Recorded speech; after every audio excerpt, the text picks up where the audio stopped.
Presentation of annual financial statement, budget for 2026-27. I request the Deputy Chief Minister to present the annual financial statement, budget for 2026-27. Deputy CM. Speaker, sir, I beg to present the annual financial statement budget for 2026-27.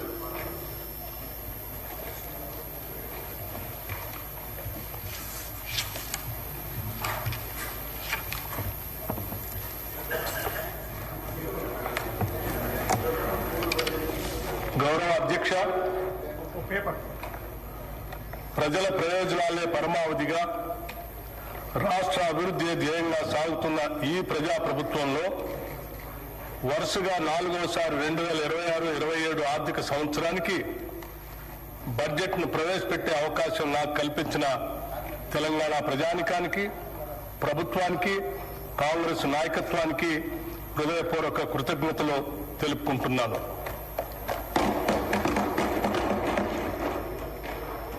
ప్రతి పౌరుడికి సామాజిక, ఆర్థిక, రాజకీయ న్యాయం అందించడమే పరిపాలన లక్ష్యం. Doctor BR Ambedkar గారు అన్నట్లుగా డాక్టర్ బాబాసాహెబ్ అంబేద్కర్ చెప్పిన అడుగుజాడల్లోనే నడుస్తూ మా పాలన సాగిస్తున్నాం. మేం పాలకులం కాదు, ప్రజలకు సేవకులం. ప్రజలు మాకు అప్పగించిన ఈ అధికారాన్ని ఒక బాధ్యతగా భావించి ప్రజా సంక్షేమం, అభివృద్ధి ధ్యేయంగా రాష్ట్రాన్ని ప్రగతి పదంలో తీసుకుపోతున్నాం. మనల్ని మనం తెలుసుకునే ఉత్తమ మార్గం ఏమిటంటే ఇతరులకు సేవ చేయటంలో మనం మర్చిపోవటం అని ఆనాడు మహాత్మా గాంధీ చెప్పిన విషయాలను గుర్తు చేసుకుంటూ ఈ 2 ఏళ్ల పాలనలో ప్రజలకు మేమిచ్చిన వాగ్దానాలను, వారు మాపై పెట్టుకున్న ఆశలను సంతృప్తికరమైన స్థాయిలో నెరవేరుస్తూ వస్తున్నాం. గత ప్రభుత్వం చేసిన ఆర్థిక మరియు వ్యవస్థల విధ్వంసాన్ని సరిచేస్తూ పాత అప్పులను, వాటి వడ్డీలను కట్టుకుంటూనే పాలనను గాడిలో పెట్టాం. ఆర్థిక క్రమశిక్షణను పాటిస్తూనే ప్రజలకిచ్చిన వాగ్దానాలను నెరవేర్చడానికి శక్తి వంచన లేకుండా కృషి చేస్తున్నాం. అభివృద్ధిలో తెలంగాణ రాష్ట్రాన్ని దేశంలోనే నెంబర్ 1 స్థానంలో నిలబెట్టాలన్నదే మా లక్ష్యం. అందుకోసమే అహర్నిశలు శ్రమిస్తున్నాం. ఈ 2 ఏళ్లలోనే రాష్ట్రానికి రికార్డు స్థాయిలో పెట్టుబడులు తీసుకురాగలిగాం. ధీరోదాత్తుడు ఎన్నడూ తనకు ఎదురైన అవరోధాలకు బెదరుడు. అవరోధాలనే అవకాశాలుగా మలుచుకొని ముందుకు సాగుతాడు. మేమెంచుకున్న లక్ష్యాల వైపు అడుగులేయటంలో ఎన్ని అడ్డంకులు ఎదురైనా లెక్క చేయక ముందుకు సాగుతున్నాం. ప్రజల నుండి పన్నుల రూపంలో వచ్చిన సొమ్మును తిరిగి వారి అభ్యున్నతి కోసమే వెచ్చిస్తున్నాం. ప్రతి పైసాకు మేము కాపలాదారులుగా ఉంటున్నాం. ఆదర్శవంతమైన పాలనలో రాష్ట్రాన్ని దేశానికే తలమానికంగా నిలబెడుతున్నాం. సుస్థిర రాజకీయ వ్యవస్థ, పటిష్టమైన ప్రణాళిక, దూరదృష్టి, ప్రజలకు మేలు చేయాలనే పట్టుదల మమ్మల్ని నడిపిస్తున్నాయి. ప్రపంచ పరిస్థితులు ఏ విధంగా ఉన్నా తెలంగాణ ప్రజానికం పట్ల, వారి అభ్యున్నత పట్ల అత్యున్నతమైన చిత్తశుద్ధితో ఈ బడ్జెట్ని రూపకల్పన చేశాం. అధ్యక్ష, బడ్జెట్ అంటే సంఖ్యల చుట్టూ తిరిగే అంకెలు కాదు, ప్రజల చుట్టూ తిరిగే సంఖ్యలు. బడ్జెట్ ప్రజల జీవన స్థితిగతుల మార్పుకు దోహదపడే లెక్కలు.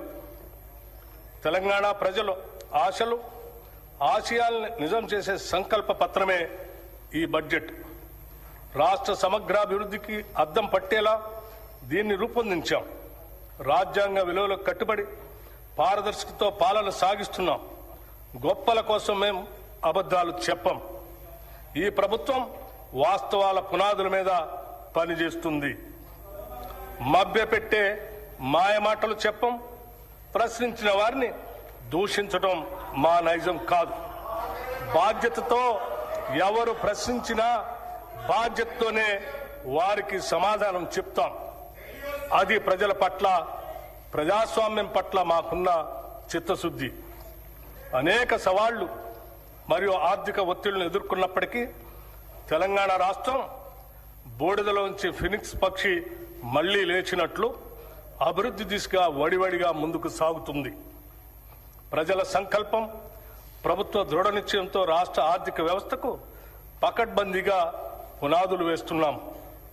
ఈ బడ్జెట్లో రైతు సంక్షేమం, మహిళల సాధికారిత, యువతకు ఉపాధి అవకాశాలు, నైపుణ్యాలతో కూడిన నాణ్యమైన విద్య, ఆరోగ్యం, విద్యార్థులకు పౌష్టికాహారం, మౌలిక వసతుల అభివృద్ధికి ప్రాధాన్యత ఇస్తూ తెలంగాణను సుస్థిరమైన అభివృద్ధి వైపుకు నడిపించేదిగా రూపొందించామని సగర్వంగా తెలియజేస్తున్నాం.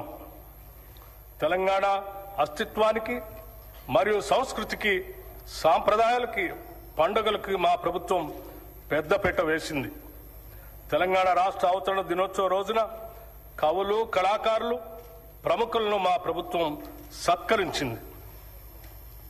అందశ్రీ రచించిన జయ జయ హే తెలంగాణ గీతాన్ని రాష్ట్ర గీతంగా ప్రకటించాం. తెలంగాణ తల్లి విగ్రహాన్ని రైతు, శ్రామిక, మహిళా రూపురేఖలతో స్థానిక సంప్రదాయాలు ఉట్టిపడేలా రూపొందించాం. తెలంగాణలో అతిపెద్ద గిరిజన జాతర అయిన మేడారం సమ్మక్క సారలమ్మ జాతరను అత్యంత వైభవంగా నిర్వహించాం. వనదేవతల గద్దెల ప్రాంగణాన్ని చారిత్రక కట్టడాల మాదిరిగా రాతితో నిర్మించాం. కోయ వంశీయుల చరిత్రను ఈ ప్రాంగణం గోడలపై చిహ్నాలుగా, బొమ్మలుగా ఆదివాసీ పద్ధతిలో చెక్కించాం. తెలుగు చలనచిత్రాలకు తెలంగాణ గదర్ ఫిలిం అవార్డ్స్ పేరుతో అవార్డులు అందజేస్తున్నాం. ఆక్స్ఫర్డ్, స్టాన్ఫోర్డ్ యూనివర్సిటీల తరహాలో మన యూనివర్సిటీల్లో కూడా విద్యా ప్రమాణాలు పెంచాలని ప్రభుత్వం సంకల్పించింది. ఉస్మానియా విశ్వవిద్యాలయం, జవహర్లాల్ నెహ్రూ సాంకేతిక విశ్వవిద్యాలయం, వీరనారి చాకలి ఐలమ్మ మహిళా విశ్వవిద్యాలయాలను అంతర్జాతీయ స్థాయి విద్యా సంస్థలుగా తీర్చిదిద్దేందుకు చర్యలు తీసుకుంటున్నాం. విద్యా, ఉద్యోగ అవకాశాలు మెరుగుపరచడం, పెట్టుబడులను ఆకర్షించడంపై మా ప్రభుత్వం ప్రత్యేక శ్రద్ధ కనపరిచింది. గౌరవ రాష్ట్ర ముఖ్యమంత్రి శ్రీ రేవంత్ రెడ్డి గారు మరియు గౌరవ మంత్రి శ్రీ దుద్దిళ్ల శ్రీధర్ బాబు గారు స్వయంగా జపాన్, సింగపూర్, దావోస్ పర్యటనకు వెళ్లి పారిశ్రామికవేత్తలతో సమావేశమై మెప్పించి ఒప్పించడం వల్ల గత 2 ఏళ్లలో లక్షల కోట్ల రూపాయలు పెట్టుబడుల్ని ఆకర్షించాం. రాష్ట్ర ఆర్థిక స్థితి 2025-26 ఆర్థిక సంవత్సరంలో తెలంగాణ స్థూల రాష్ట్ర దేశీయోత్పత్తి ప్రస్తుత ధరల ప్రకారం 17,82,198 కోట్ల రూపాయలు. గత సంవత్సరంతో పోలిస్తే వృద్ధి రేటు 10.7% నమోదు అయింది. ఇదే సమయంలో దేశ జీడిపి 3,57,13,886 కోట్ల రూపాయలు కాగా వృద్ధి రేటు 8% ఉంది. తెలంగాణ వృద్ధి రేటు దేశ సగటు వృద్ధి రేటు కంటే 2.7% ఎక్కువగా ఉంది. అదేవిధంగా దేశ జీడిపిలో రాష్ట్ర జిఎస్డిపి 5% వాటా కలిగి దేశానికి ఒక బలమైన గ్రోత్ ఇంజన్ గా తెలంగాణ నిలుస్తుంది. భారతదేశ వృద్ధి రేటు తగ్గుతూ మందగమనంలో ఉన్నప్పటికీ మన రాష్ట్ర వృద్ధి రేటులో మెరుగైన పెరుగుదల కనపడుతుంది. ప్రస్తుత ధరల ప్రకారం 2024-25 ఆర్థిక సంవత్సరంలో 9.8% ఉన్న దేశ జీడిపి వృద్ధి రేటు 2025-26 నాటికి 8% పడిపోయింది. కానీ సరిగ్గా ఇదే సమయంలో తెలంగాణ రాష్ట్ర స్థూల రాష్ట్ర దేశీయోత్పత్తి వృద్ధి రేటు 2024-25లో 10.6% నుంచి 2025-26 నాటికి 10.7% పెరిగింది. దీని ద్వారా మన ప్రభుత్వం ఆచరిస్తున్న విధానాలు సరియైన దిశలో ఉన్నాయని, అవి అభివృద్ధికి తోడ్పడుతున్నాయని అనటానికి నిదర్శనం. రాష్ట్ర తలసరి ఆదాయం గణనీయంగా పెరిగింది. 2025-26 ఆర్థిక సంవత్సరంలో ప్రస్తుత ధరల ప్రకారం రాష్ట్ర తలసరి ఆదాయం 4,18,931 రూపాయలు కాగా వృద్ధి రేటు 10.2%. దేశ తలసరి ఆదాయం 2,19,575 రూపాయలు కాగా వృద్ధి రేటు కేవలం 6.9%. దేశ తలసరి ఆదాయంతో పోలిస్తే తెలంగాణ తలసరి ఆదాయం 1,99,356 రూపాయలు ఎక్కువ, అంటే 1.9 రెట్లు ఎక్కువగా ఉంది. డాక్టర్ ఏపీజే అబ్దుల్ కలాం గారు అన్నట్టు dream dream dream dreams transform into thoughts and thoughts result in action. ప్రస్తుతం $200 బిలియన్ గా ఉన్న ఆర్థిక వ్యవస్థను 2034 నాటికి $1 ట్రిలియన్ ఆర్థిక వ్యవస్థగా, 2047 నాటికి $3 ట్రిలియన్ ఆర్థిక వ్యవస్థగా తీర్చిదిద్దే ఒక మహత్తర లక్ష్యాన్ని నిర్దేశించుకున్నాం. ఈ లక్ష్యాన్ని సాధించడం కోసం విభాగాల వారీగా ప్రత్యేక ప్రణాళికలను రూపొందిస్తున్నాం. సెంట్రల్ స్పాన్సర్ స్కీమ్స్ గత ప్రభుత్వం 2014 నుంచి 2023 వరకు కేంద్ర ప్రాయోజిత పథకాలు సెంట్రల్ స్పాన్సర్ స్కీమ్స్ నిధులను సరైన రీతిలో వినియోగించలేదు.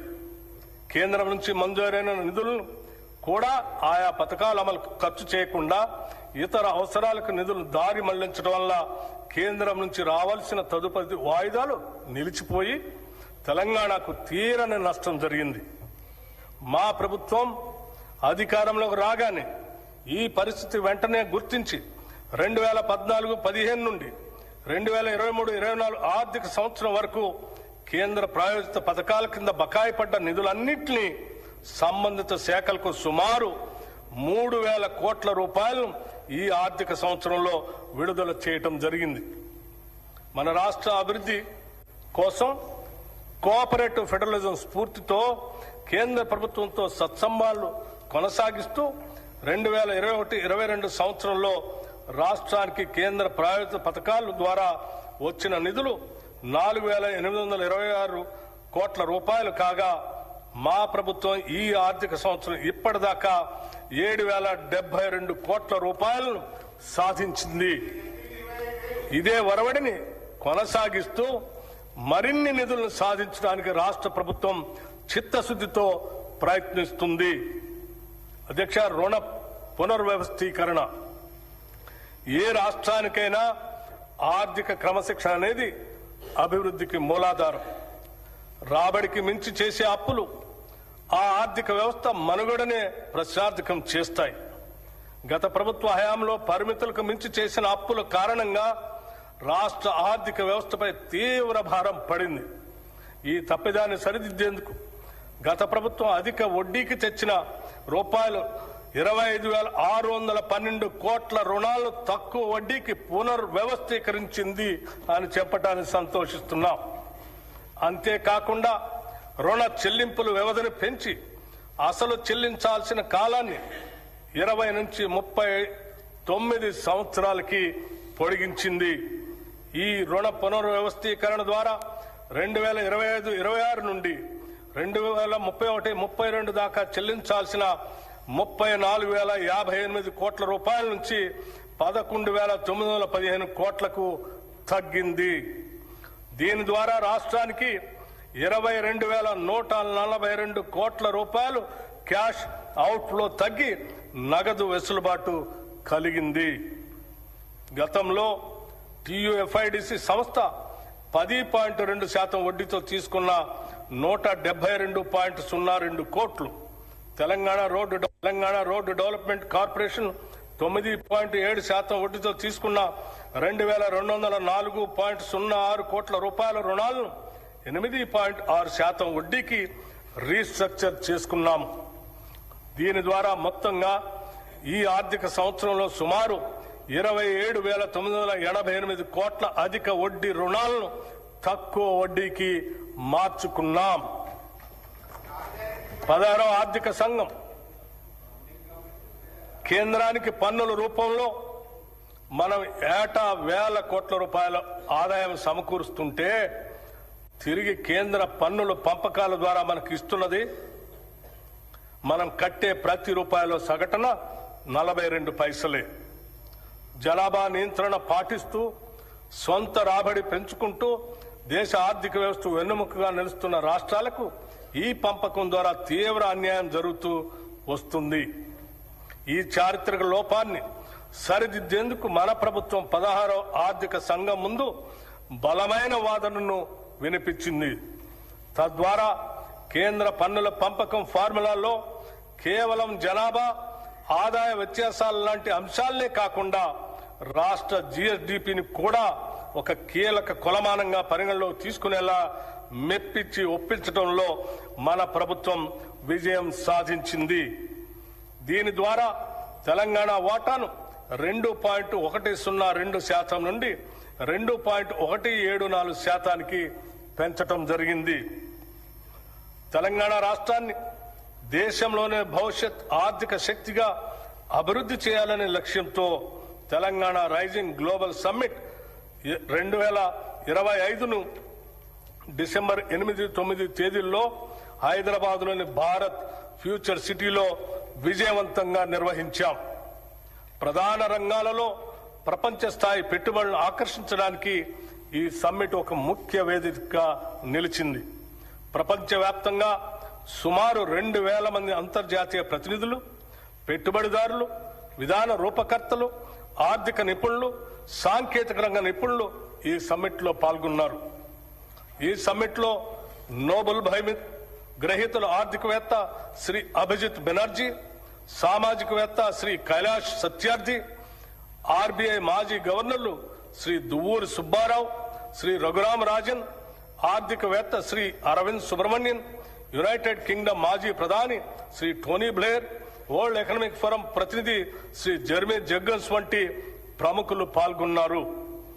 అదేవిధంగా పరిశ్రమల రంగం నుంచి శ్రీ శంతన్ నారాయణ్, శ్రీ ఆనంద్ మహేంద్ర, శ్రీ ప్రేమ్ వాట్సా, శ్రీ ఎరిక్ స్వైడర్ వంటి ప్రముఖ పారిశ్రామికవేత్తలు కూడా పాల్గొన్నారు.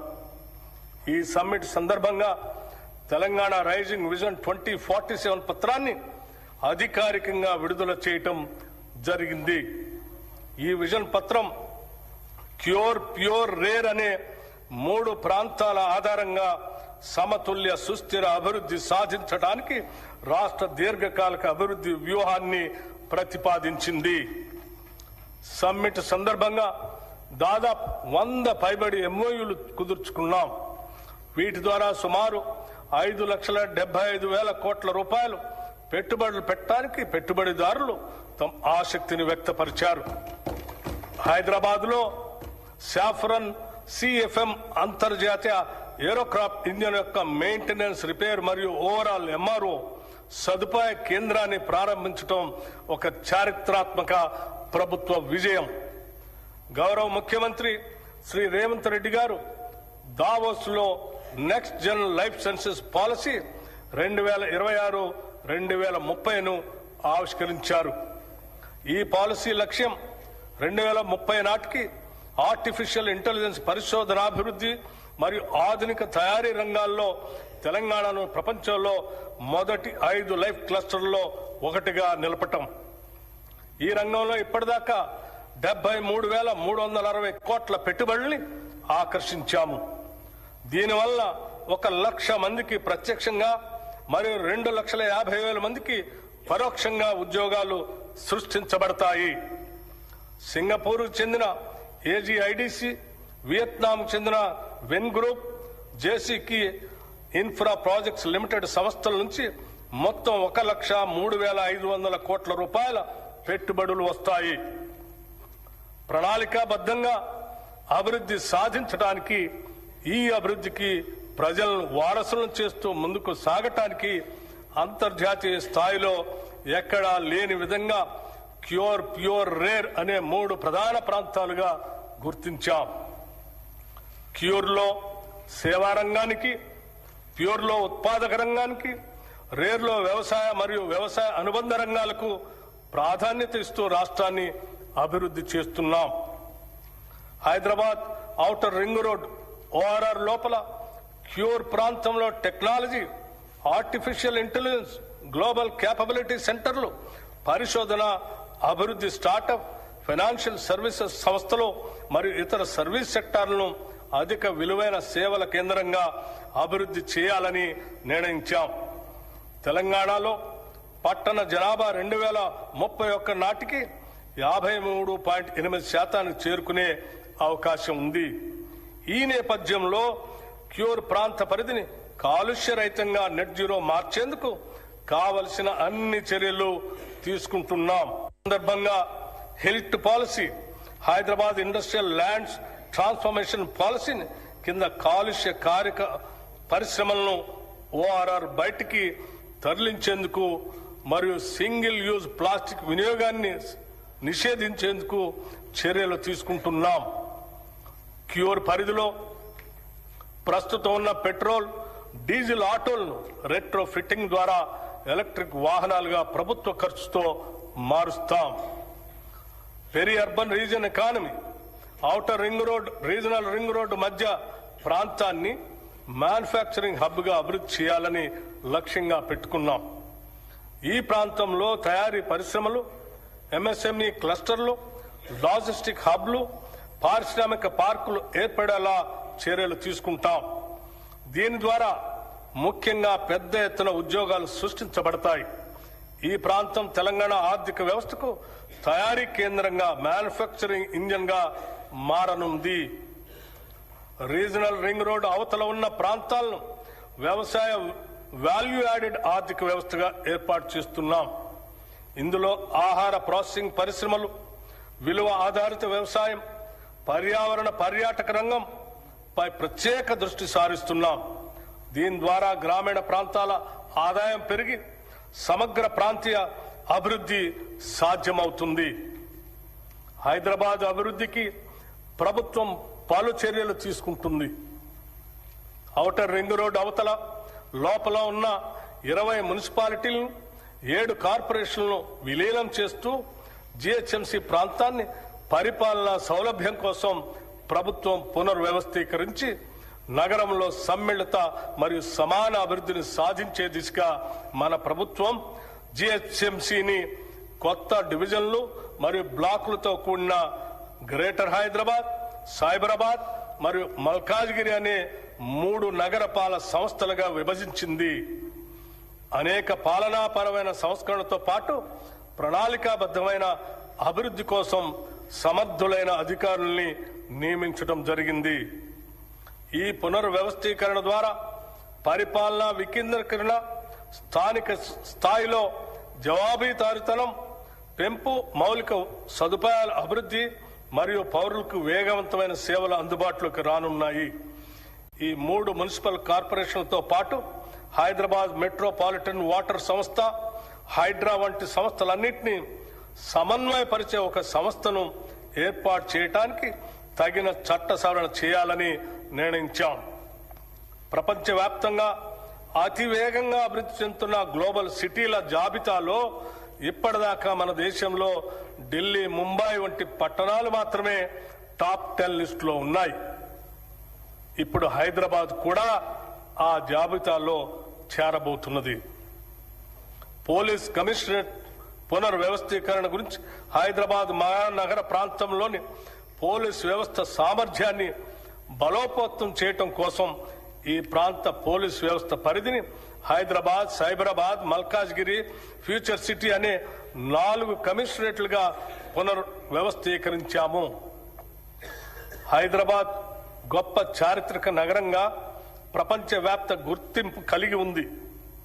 ఆనాటి కుతుబ్ షాహీల నుండి నిజాం పాలకుల వరకు ఆధునిక కాలంలో hitech city, outer ring road, Shamshabad విమానాశ్రయం వంటి అద్భుతాలతో ఈ నగరం నిరంతరం అభివృద్ధి చెందుతూనే ఉంది.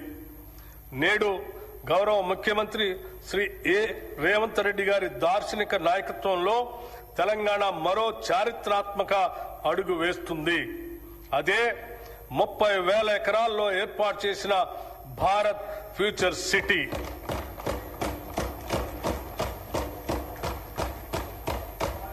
రేడియల్ రోడ్ల నిర్మాణం, ఫ్యూచర్ సిటీని నేరుగా ఆంధ్రప్రదేశ్లోని మచిలీపట్నం పోర్టుకి అనుసంధానించే గ్రీన్ ఫీల్డ్ జాతీయ రహదారి, భూగర్భ విద్యుత్ వ్యవస్థ, పర్యావరణ అనుకూల స్మార్ట్ గ్రిడ్లతో ఈ నగరం సుస్థిర అభివృద్ధికి నిదర్శనంగా నిలుస్తుంది.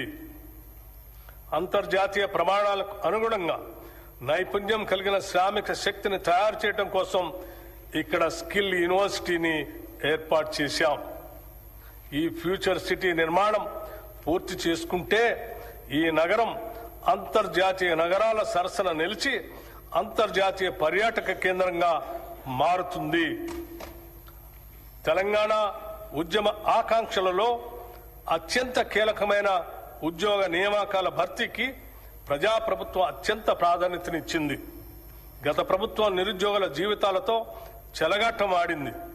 టీజీపీఎస్సీ ద్వారా నిర్వహించే అత్యున్నతమైన గ్రూప్ 1, గ్రూప్ 2 పరీక్షలు సమర్థవంతంగా నిర్వహించలేక పరీక్షా పత్రాలు లీక్ కావడంతో రాజ్యాంగబద్ధ సంస్థ అయిన టీజీపీఎస్సీ నవ్వుల పాలైంది.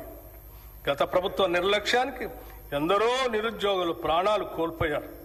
ఈ ప్రభుత్వం అధికారంలోకి రాగానే యూపీఎస్సీ స్థాయిలో టీజీపీఎస్సీని పునర్వ్యవస్థీకరించి నిరుద్యోగుల ఆకాంక్షలను గుర్తించి ఇప్పటి వరకు 67,763 మంది నిరుద్యోగులకు నియామక పత్రాల్ని అందించడం జరిగింది. తెలంగాణ రాష్ట్రంలోని బడుగు బలహీన వర్గాలకు అండగా నిలిచేందుకు వీలుగా రాష్ట్రంలో సివిల్ సాధించే లక్ష్యంతో పోటీ పరీక్షలకు సన్నద్దం అవుతున్న విద్యార్థులకు అండగా నిలిచేందుకు రాజీవ్ సివిల్స్ అభయహస్తం పథకాన్ని ప్రభుత్వం అమలు చేస్తుంది. ఈ పథకం ద్వారా ఈ సంవత్సరం ప్రభుత్వ రంగ సంస్థ అయిన సింగరేణి సంస్థ సిఎస్ఆర్ నిధుల ద్వారా సివిల్స్ మెయిన్ పరీక్షలకు హాజరైన 202 మంది అభ్యర్థులకు ₹1,00,000 చొప్పున ఆర్థిక సహాయం అందించింది. ఈ సహాయం అందుకున్న అభ్యర్థుల్లో 51 మంది ఇంటర్వ్యూలకు సెలెక్ట్ అయ్యారు. వారికి అదనంగా ₹1,00,000 ఆర్థిక సహాయాన్ని అందించాం. వారిలో 20 మంది యూపీఎస్సీ సివిల్ సర్వీసెస్ ఫలితాల్లో మంచి ర్యాంకులు సాధించి తెలంగాణ రాష్ట్ర యువత తమ సత్తాను చాటి చెప్పారు. తెలంగాణ రాష్ట్రంలో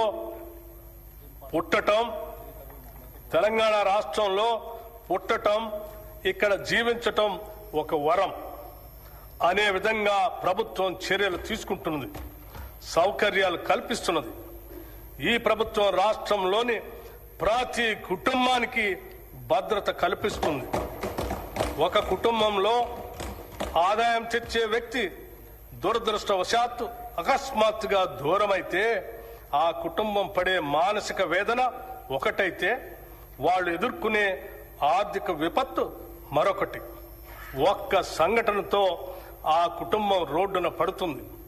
ఆ భయం, ఆ అభద్రతా భావం ఏ ఒక్క తెలంగాణ బిడ్డకు ఉండకూడదన్నదే మా ప్రభుత్వ సంకల్పం. ప్రపంచంలోని ఏ అభివృద్ధి చెందిన దేశానికి సాధ్యం కాని రీతిలో కని విని ఎరుగని ఒక మహత్తర జీవిత బీమా పథకానికి ఈ బడ్జెట్లో శ్రీకారం చుడుతున్నాం. సామాజిక అంతరాలతో సంబంధం లేకుండా పేద మధ్యతరగతి ధనిక అనే తేడా చూడకుండా రాష్ట్రంలోని 1,15,00,000 కుటుంబాలకు ప్రతి కుటుంబానికి ₹5,00,000 జీవిత బీమా అందించే విధంగా జూన్ 2, 2026 నుండి ఇందిరమ్మ కుటుంబ జీవిత బీమా పథకంను నూతనంగా ప్రవేశపెడుతున్నాం.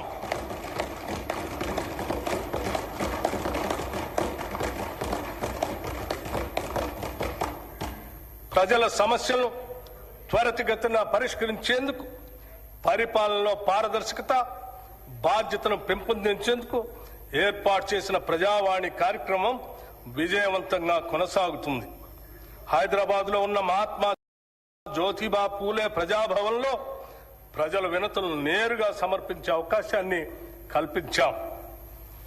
ప్రభుత్వం అమలు చేస్తున్న సంక్షేమ పథకాలు, చేపడుతున్న అభివృద్ధి కార్యక్రమాలను ప్రజలకు మరింతగా చేరువ చేయాలనే సంకల్పంతో రాష్ట్రంలో ప్రజాపాలన ప్రగతి ప్రణాళిక పేరుతో 99 రోజుల కార్యక్రమాన్ని ప్రభుత్వం రూపొందించింది. ఈ కార్యక్రమం 2026 మార్చి 6 నుంచి జూన్ 12 వరకు సాగుతుంది.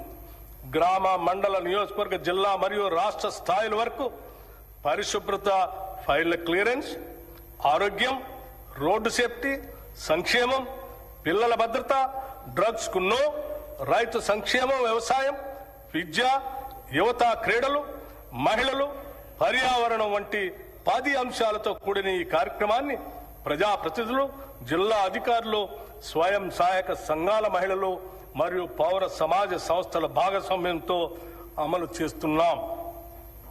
గత ప్రభుత్వం అట్టహాసంగా తెచ్చిన ధరణితో రైతులు అలివికాని కష్టాలు ఎదుర్కొన్నారు. ఈ భూ సమస్యలకు శాశ్వత పరిష్కారం కోసం ప్రభుత్వం తెలంగాణ భూభారతి చట్టం 2025ను అమలు చేసింది. ఈ చట్టం ద్వారా ప్రత్యేకమైన భూమి గుర్తింపు వ్యవస్థతో పాటు ఆర్టిఫిషియల్ ఇంటెలిజెన్స్ ఆధారిత భూమిత్ర చాట్ బాట్ ను కూడా ప్రవేశపెట్టింది. గ్రామ స్థాయిలో భూ పరిపాలన బలోపేతం చేయడానికి 5010 గ్రామ పాలనా అధికారులతో సహా 8900 మంది సిబ్బందిని నియమించాం. అదనంగా 5520 లైసెన్స్డ్ సర్వేయర్లు తమ సేవలను అందిస్తున్నారు. ఈ సంవత్సరం 3,76,000 కొత్త పట్టాదారు పాస్ బుక్స్ జారీ చేయబడ్డాయి. భూభారతి చట్టం అమలులో భాగంగా రిజిస్ట్రేషన్, రెవెన్యూ, సర్వే సేవలను ఒకే వేదికపై తీసుకుని వచ్చాం.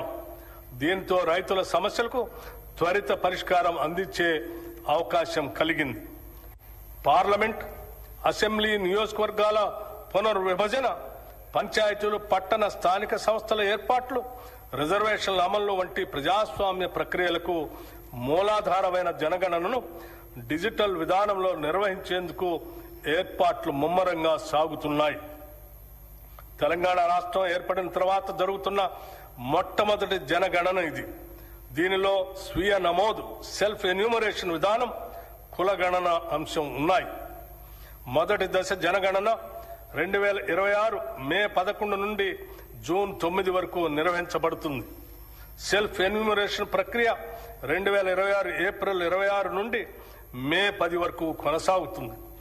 రెండవ దశ దేశవ్యాప్తంగా 2027 ఫిబ్రవరి 9 నుండి ఫిబ్రవరి 28 వరకు నిర్వహిస్తారు.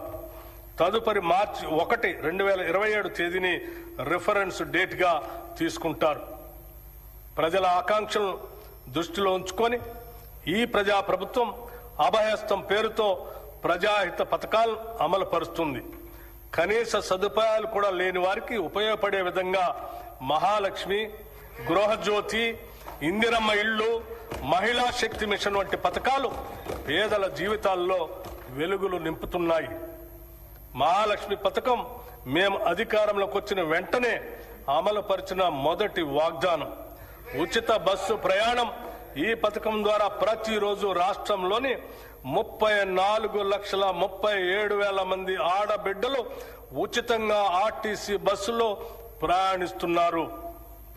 ఇప్పటి వరకు ఈ పథకం ద్వారా రాష్ట్రంలోని మహిళలు 269,68,00,000 ఉచిత ప్రయాణాలు చేసి దాదాపు 9,222 కోట్ల రూపాయల్ని ఆదా చేసుకున్నారు. 500కే గ్యాస్ సిలిండర్. వంట గ్యాస్ సిలిండర్ భారం నుంచి మహిళలను ఉపశమనం కల్పించేందుకు 500 రూపాయలకే గ్యాస్ సిలిండర్ను అందించే పథకాన్ని ప్రభుత్వం ప్రారంభించింది. ఈ పథకం కింద రాష్ట్రంలో 42,90,000 కుటుంబాలకి లబ్ధి చేకూరింది.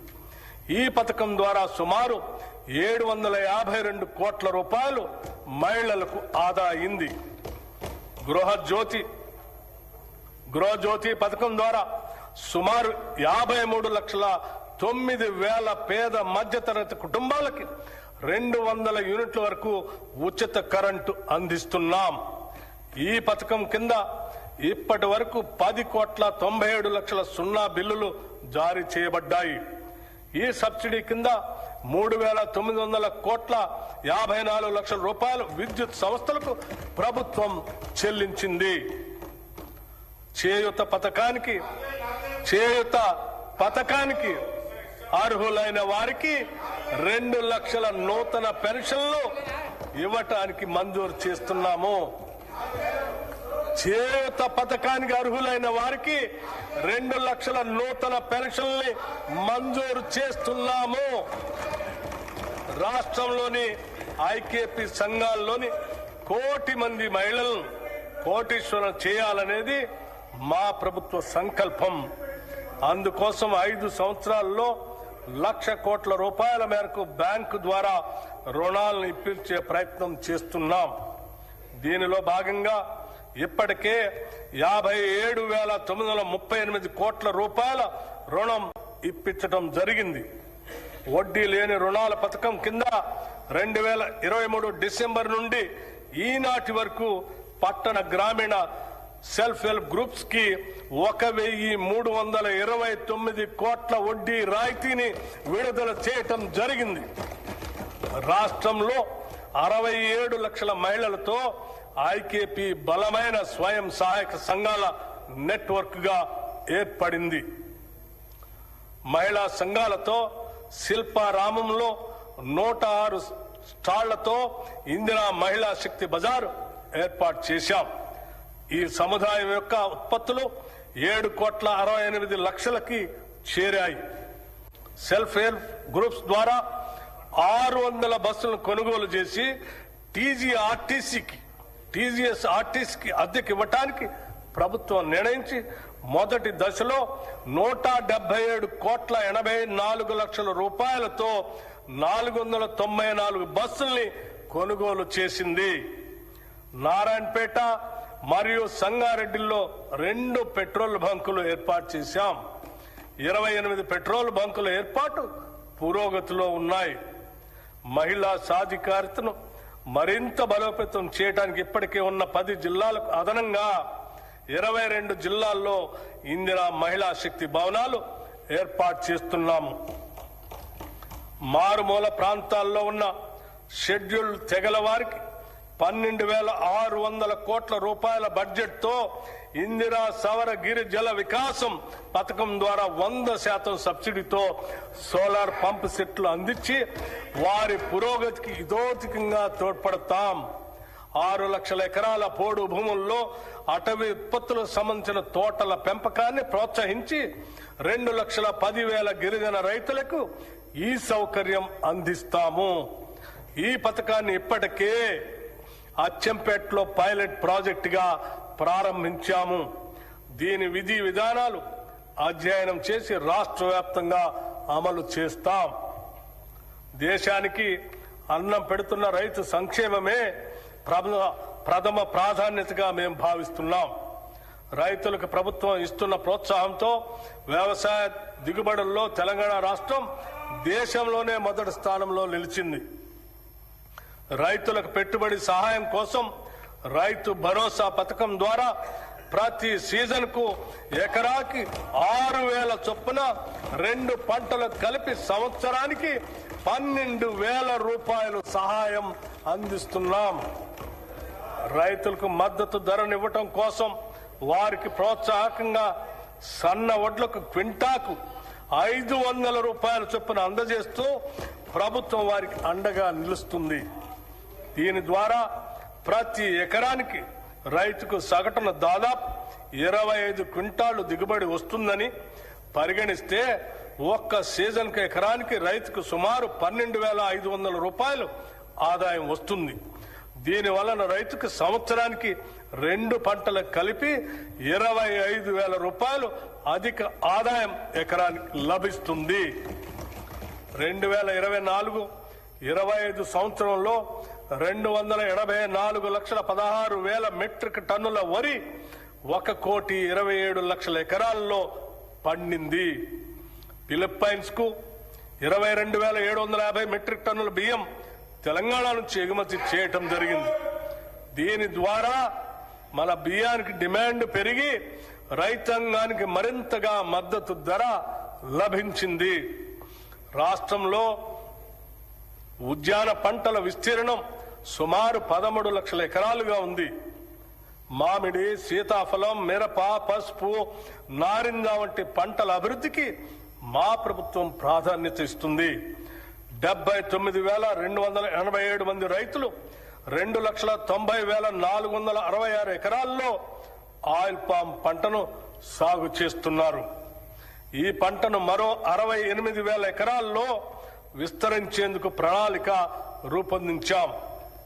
మైక్రో ఇరిగేషన్ పద్ధతులను 2,34,000 ఎకరాల్లో అమలు చేయాలని నిర్ణయించాం.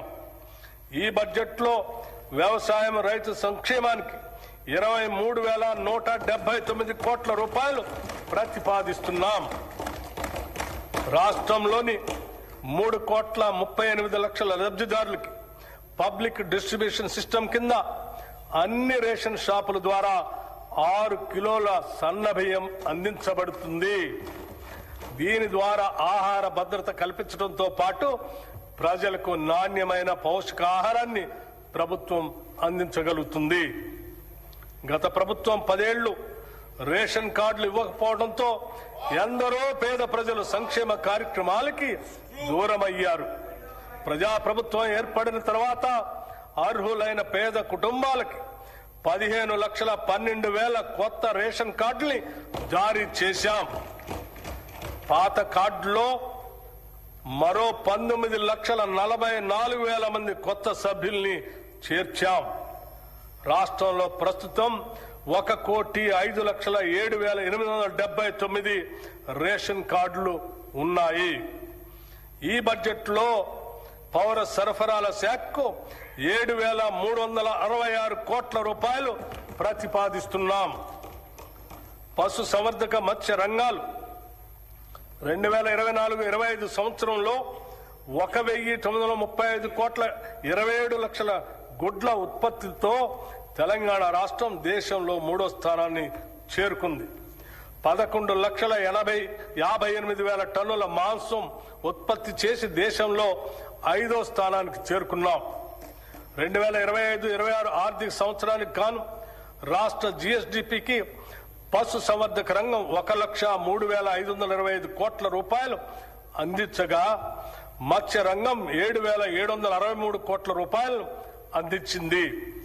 కోయడలో 47 కోట్ల రూపాయలతో హోల్సేల్ చేపల మార్కెట్ ని నిర్మిస్తున్నాము. ఈ బడ్జెట్లో పశు సంవర్ధక మత్స్య శాఖకు 1,529 కోట్ల రూపాయల్ని ప్రతిపాదిస్తున్నాము. విద్యుత్ అభివృద్ధి, విశ్వసనీయత, భవిష్యత్తు దిశగా తెలంగాణ మన ప్రజాప్రభుత్వం విద్యుత్ రంగాన్ని కేవలం సరఫరా వ్యవస్థగా కాకుండా సామాజిక న్యాయం, ఆర్థిక వృద్ధి మరియు భవిష్యత్ తెలంగాణకు పునాదిగా భావిస్తుంది. విద్యుత్ అనేది కేవలం సేవ కాదు, అది సమాజం ఎలా పనిచేస్తుందో చెప్పే అర్థం. ఈరోజు తెలంగాణలో విద్యుత్ రంగం దేశంలోనే అత్యుత్తమంగా నిలవటానికి కారణం నిరంతర సరఫరా మాత్రమే కాదు, నాణ్యత, విశ్వసనీయత మరియు ప్రజా కేంద్రిత పాలన. ప్రస్తుతం మన రాష్ట్రంలో 23,187 మెగావాట్ల స్థాపిత సామర్థ్యం ఉంది. అందులో గణనీయమైన భాగం పునరుత్పాదక శక్తి వనరుల నుంచే వస్తుంది. మార్చి 13, 2026 తెలంగాణ విద్యుత్ రంగానికి చారిత్రాత్మక రోజు. ఆ రోజు 18,228 మెగావాట్ల గరిష్ట డిమాండ్ను సమర్థవంతంగా నెరవేర్చడమే కాకుండా 341.08 మిలియన్ యూనిట్ల విద్యుత్ సరఫరా చేసి రాష్ట్ర చరిత్రలోనే అత్యధిక వినియోగాన్ని నమోదు చేశాం. అంతేకాదు, ప్రతి వ్యక్తికి విద్యుత్ వినియోగం 2,508 యూనిట్లు ఉండగా ఇది దేశ సగటు కంటే చాలా ఎక్కువ. ఇది తెలంగాణ అభివృద్ధి వేగాన్ని స్పష్టంగా చూపించే సూచిక. ఒకప్పుడు విద్యుత్ కొరత గురించి మాట్లాడుకునే తెలంగాణ ఈరోజు విద్యుత్ భవిష్యత్తును రూపొందించే తెలంగాణగా మారింది. మన ప్రభుత్వం విద్యుత్ సేవలను ప్రజలకు మరింత చేరువ చేయడంలో ఒక కొత్త విధానాన్ని తీసుకొచ్చింది. అధికారులు కార్యాలయాల్లో కాకుండా ప్రజల మధ్యకు వెళ్లే విధంగా ప్రజా బాట పొలం బాట అనే కార్యక్రమాన్ని అమలు చేస్తున్నాం. సమస్యలు ఫైళ్లలో కాదు, ప్రజల దగ్గరే పరిష్కారం అవుతున్నాయి. 214 ఎలక్ట్రిక్ అంబులెన్సులు మరియు 24 గంటల 1912 కాల్ సెంటర్ ద్వారా తక్షణ స్పందన అందిస్తున్నాం. పాలనా పరంగా ఉండే వ్యవస్థ కాదు, సమస్య దగ్గరకు వెళ్లే వ్యవస్థ ఇది. సాంకేతిక రంగంలో కూడా కీలక మార్పులు తీసుకొస్తున్నాం. రియల్ టైం ఫీడర్ మానిటరింగ్ వంటి ఆధునిక వ్యవస్థలు అమలు చేస్తూ సరఫరా నాణ్యతను నిరంతరం పరీక్షించే స్థాయికి తీసుకొచ్చాం. ఇటీవల ఎస్ఎల్సి ఛార్జీల సవరణ ద్వారా కొత్త విద్యుత్ కనెక్షన్లు కాంటాక్ట్ లెస్ విధానంలో అందించే వ్యవస్థను ప్రవేశపెట్టాం. అభివృద్ధి చెందిన దేశాల తరహాలో పారదర్శకతను పెంచుతూ అవినీతి అవకాశాలను తగ్గించే దిశగా ఇది ఒక కీలక అడుగు. విద్యుత్ మౌలిక సదుపాయాల విస్తరణలో తెలంగాణ ఒక కొత్త ప్రమాణాన్ని నెలకొల్పుతుంది. ట్రాన్స్ఫార్మర్లు, సబ్స్టేషన్లు, నెట్వర్క్ సామర్థ్యం ప్రతి స్థాయిలో బలోపేతం అవుతున్నాయి.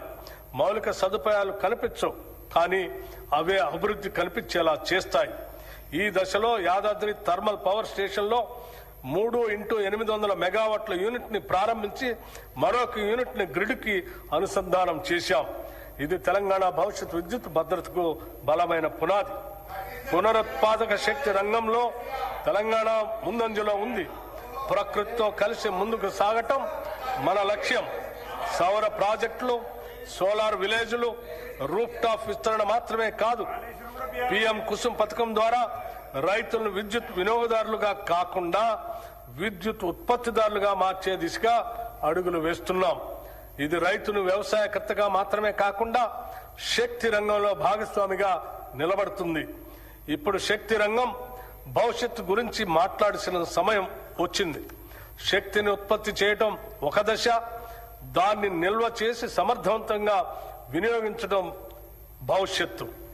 ఈ దశగా మహేశ్వరం మరియు చౌటప్పల్లో 1500 megawatt hour battery energy storage వ్యవస్థలను ఏర్పాటు చేస్తున్నాం. అలాగే టీజీ జెన్కో ఐడల్ ఉత్పత్తిలో రికార్డు సాధించే లక్ష్యాన్ని దాదాపు రెట్టింపు చేసింది. ఈ సందర్భంగా సింగరేణి కాలేజ్ కంపెనీ లిమిటెడ్ సంస్థ చేసిన సేవలను కూడా మనం గుర్తు చేసుకోవాలి. రాష్ట్ర విద్యుత్ ఉత్పత్తి, ప్రసారం, పంపిణీ వ్యవస్థకు అవసరమైన బొగ్గు సరఫరాలో ఈ సంస్థ కీలక పాత్ర పోషిస్తుంది. అదేవిధంగా జైపూర్ థర్మల్ ప్లాంట్ ద్వారా విద్యుత్ ఉత్పత్తిలో కూడా ఈ సంస్థ తన వంతు పాత్రను పోషిస్తుంది. తెలంగాణ శక్తి రంగం నిరంతరంగా ముందుకు సాగటానికి ఈ సంస్థ అందిస్తున్న సహకారం ఒక బలమైన పునాది. తెలంగాణ రైజింగ్ గ్లోబల్ సమ్మిట్ సందర్భంగా టీజీ జెన్కో ద్వారా 11,460 మెగావాట్ల పంప్ స్టోరేజ్ మరియు ఇతర ప్రాజెక్టులకు 95,150 కోట్ల పెట్టుబడుల్ని ఆకర్షించాం. అదే సమయంలో రెడ్కో ద్వారా 1,23,350 కోట్ల పెట్టుబడులతో 12 ఒప్పందాలు కుదుర్చుకొని రాష్ట్రాన్ని గ్రీన్ ఎనర్జీ కేంద్రంగా తీర్చిదిద్దే దిశగా అడుగులు వేస్తున్నాం. ఇవి కేవలం పెట్టుబడులే కాదు, భవిష్యత్ తెలంగాణ శక్తి నిర్మాణానికి పునాదులు. పట్టణాభివృద్ధిలో కూడా తెలంగాణ కీలక పాత్ర పోషిస్తుంది. హైదరాబాద్ భూగర్భ కేబులింగ్ పనులు చేపడుతూ నగరాన్ని మరింత సురక్షితంగా, ఆధునికంగా మార్చుతున్నాం. రాష్ట్రంలో ఇప్పటికే 1036 ఎలక్ట్రిక్ వాహన్ ఛార్జింగ్ స్టేషన్లు ఏర్పాటు చేసి పర్యావరణ రహిత రవాణా వైపు తెలంగాణ వేగంగా ముందుకు పోతుంది.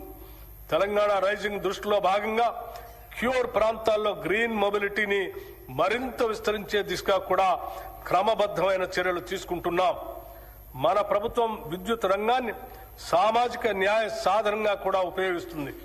గృహజ్యోతి పథకం ద్వారా 53 లక్షలకు పైగా కుటుంబాలు లబ్ధి పొందుతున్నాయి. దీనికి భారీగా బడ్జెట్ మద్దతు అందిస్తూ డిస్కంలకు ప్రభుత్వం ప్రజల తరపున భారం భరిస్తుంది. విద్యా సంస్థలకు ఉచిత విద్యుత్, వ్యవసాయ సబ్సిడీ ఇవన్నీ కలిపి ఒక స్పష్టమైన సందేశం ఇస్తున్నాయి. రైతుకిచ్చే విద్యుత్ ఖర్చు కాదు, ఇది భవిష్యత్తుకు పెట్టుబడి. రైతు డిస్కం ఏర్పాటు ద్వారా వ్యవసాయానికి మరింత కేంద్రీకృత మరియు నాణ్యమైన సేవలు అందించే దిశగా ముందుకు సాగుతున్నాం. చీకటి పోవటం అంటే కేవలం వెలుగు రావటం కాదు, ప్రజల్లో నమ్మకం పెరగటం.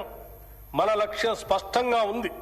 ప్రతి ఇంటికి విద్యుత్, ప్రతి రైతుకి భరోసా, ప్రతి పరిశ్రమకు శక్తి, ప్రతి పౌరునికి నాణ్యమైన సేవ. విద్యుత్ సరఫరా చేయటం మన బాధ్యత. భవిష్యత్ తెలంగాణను శక్తివంతం చేయటం మన సంకల్పం. ఈ బడ్జెట్లో విద్యుత్ శాఖకు 21,285 కోట్ల రూపాయలు ప్రతిపాదిస్తున్నాం. మహాత్మా జ్యోతిరావు పూలే గారు చెప్పినట్లు చదువు లేకపోతే జ్ఞానం రాదు. Budget for 2026-27. I request the Deputy Chief Minister to present the annual financial statement, budget for 2026-27. Deputy CM గారు. 3 రోజులు పాలు మరియు మిగతా 3 రోజులు రాగి జావా అందిస్తాము.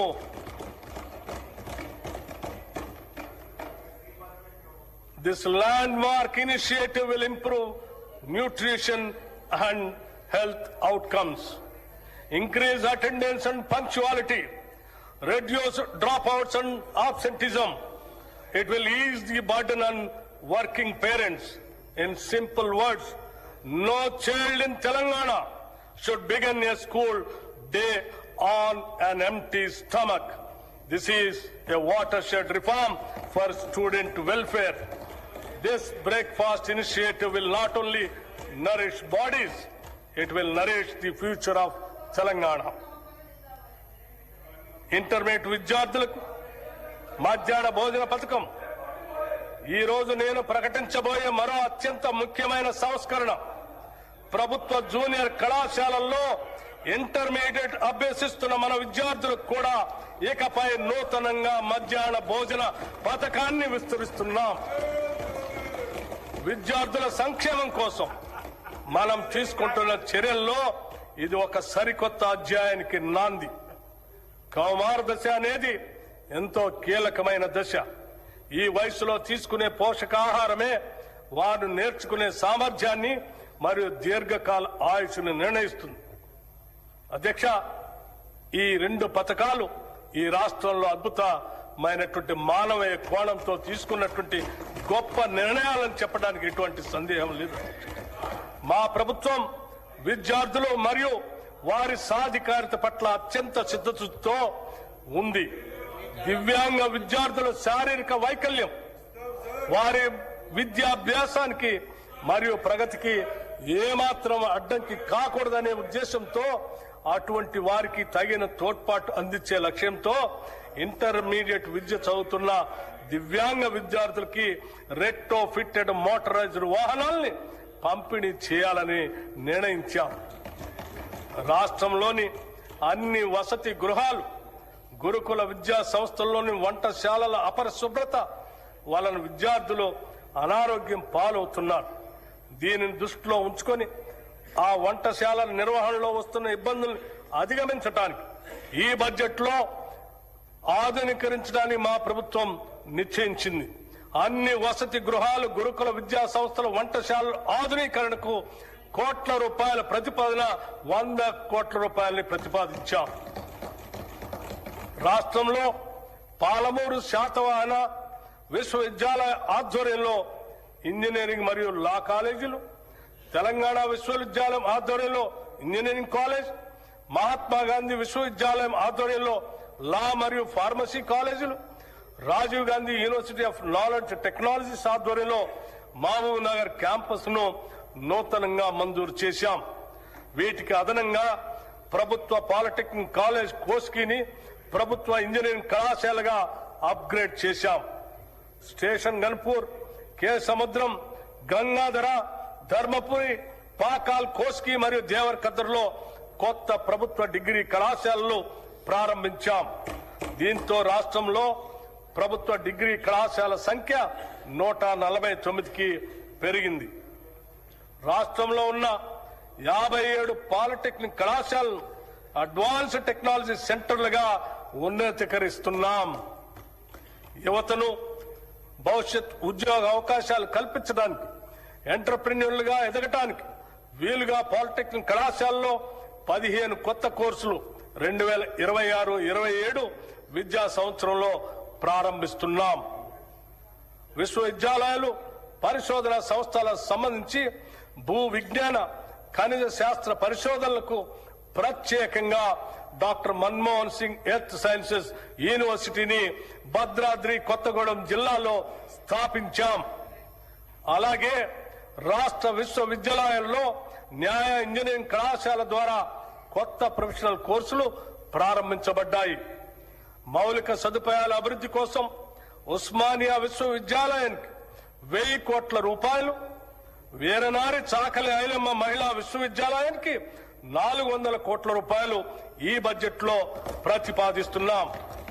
మిగిలిన విశ్వవిద్యాలయాలకు కూడా అవసరమైన నిధులు కేటాయిస్తున్నాం. స్కిల్ యూనివర్సిటీ నేటి పోటీ ప్రపంచంలో పరిశ్రమలకు అవసరమగు నైపుణ్యాలున్న మానవ వనరుల కొరత నెలకొని ఉంది. చాలా సందర్భాల్లో ఇంటర్మీడియట్ మరియు డిగ్రీ కళాశాల నుండి ఉత్తీర్ణులైన వస్తున్న మన విద్యార్థుల్లో ఆశించిన స్థాయిలో నైపుణ్యాలు ఉండటం లేదు. అలాగే అధునాతన ప్రత్యేక నైపుణ్యాలు అవసరమైన ఉద్యోగాలకు వారు పూర్తి స్థాయిలో సిద్ధంగా ఉండటం లేదు.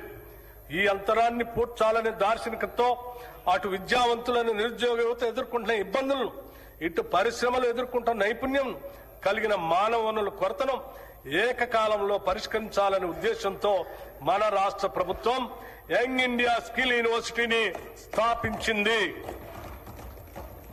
పరిశ్రమల అవసరాలకు అనుగుణంగా ఆయా పరిశ్రమల భాగస్వామ్యంతోనే రూపొందించిన పాఠ్యాంశాల ద్వారా యువతకు ప్రత్యేక నైపుణ్యాలని అందిస్తాము. ఈ స్కిల్ యూనివర్సిటీని విద్యాశాఖ పరిధిలో తీసుకొని వస్తున్నాము. రాష్ట్రంలోని 65 ప్రభుత్వ ఐటీఐలను ఆధునిక పరిశ్రమ అవసరాలు తగినట్లుగా తీర్చిదిద్దేందుకు అడ్వాన్స్డ్ టెక్నాలజీ సెంటర్లుగా ప్రభుత్వం ఉన్నతీకరించింది. దీనికి అదనంగా 53 అడ్వాన్స్ టెక్నాలజీ సెంటర్ ఏటీసీలను మంజూరు చేసింది. వీటి నిర్వహణ పనులు పురోగతిలో ఉన్నాయి. దీంతో మొత్తం 118 అడ్వాన్స్డ్ టెక్నాలజీ సెంటర్లు అందుబాటులోకి వస్తున్నాయి. అడ్వాన్స్ టెక్నాలజీ సెంటర్లో శిక్షణ పొందుతున్న ట్రైనీలకి ప్రతి నెల 2000 రూపాయలు స్కాలర్షిప్ రూపంలో ఇవ్వాలని ప్రభుత్వం నిర్ణయించింది. నైపుణ్యాలకు సంబంధించిన అన్ని సంస్థలను ఒకే గొడుగు కిందకు తీసుకొని రావడానికి అడ్వాన్స్డ్ టెక్నాలజీ సెంటర్లు, పాలిటెక్నిక్ కళాశాలలు మరియు టామ్కామ్లను ఈ స్కిల్ యూనివర్సిటీ పరిధిలోకి తీసుకొస్తాం. యువతను బ్లూ కాలర్ ఉద్యోగాల కోసం సన్నద్దం చేసేలా ఉస్మానియా యూనివర్సిటీ, జేఎన్టీయూ తదితర విద్యా సంస్థల తరహాలో ఈ విశ్వవిద్యాలయాన్ని తయారు చేయటమే మా ప్రధాన ఉద్దేశ్యం. 2047 నాటికి రాష్ట్ర ఆర్థిక వ్యవస్థను $3 ట్రిలియన్ స్థాయికి చేర్చాలనే మహోన్నత లక్ష్యంతో ఉన్నాం. ఇందుకు మనకు భారీ సంఖ్యలో నైపుణ్యం కలిగిన మానవ వనరులు అవసరం. భారతదేశంతో పాటు ప్రపంచవ్యాప్తంగా ఉన్న నైపుణ్య ఆధారిత బ్లూ కాలర్ ఉద్యోగ అవకాశాలకు అవసరమైన మానవ వనరులను అందించడంలో తెలంగాణ రాష్ట్రాన్ని యావత్ ప్రపంచానికి ఆదర్శంగా తీర్చిదిద్దాలని మేము భావిస్తున్నాం. పిల్లల భవిష్యత్తు కోసం తీసుకునే నిర్ణయాలు ఎప్పుడూ ఖర్చు కాదు, అవి పెట్టుబడులు మాత్రమే. అమ్మ కలలో పిల్లల చదువు, ఇవే తెలంగాణ భవిష్యత్. అమ్మ కలలో పిల్లల చదువు, ఇవే తెలంగాణ భవిష్యత్. ఈ బడ్జెట్లో విద్యారంగానికి 26,674 కోట్ల రూపాయలు ప్రతిపాదిస్తున్నాం. రాష్ట్రంలోని పేద ప్రజలందరికీ నాణ్యమైన వైద్య సేవలు అందించడమే లక్ష్యంగా మా ప్రభుత్వం ప్రజా ఆరోగ్య వ్యవస్థను బలోపేతం చేస్తుంది.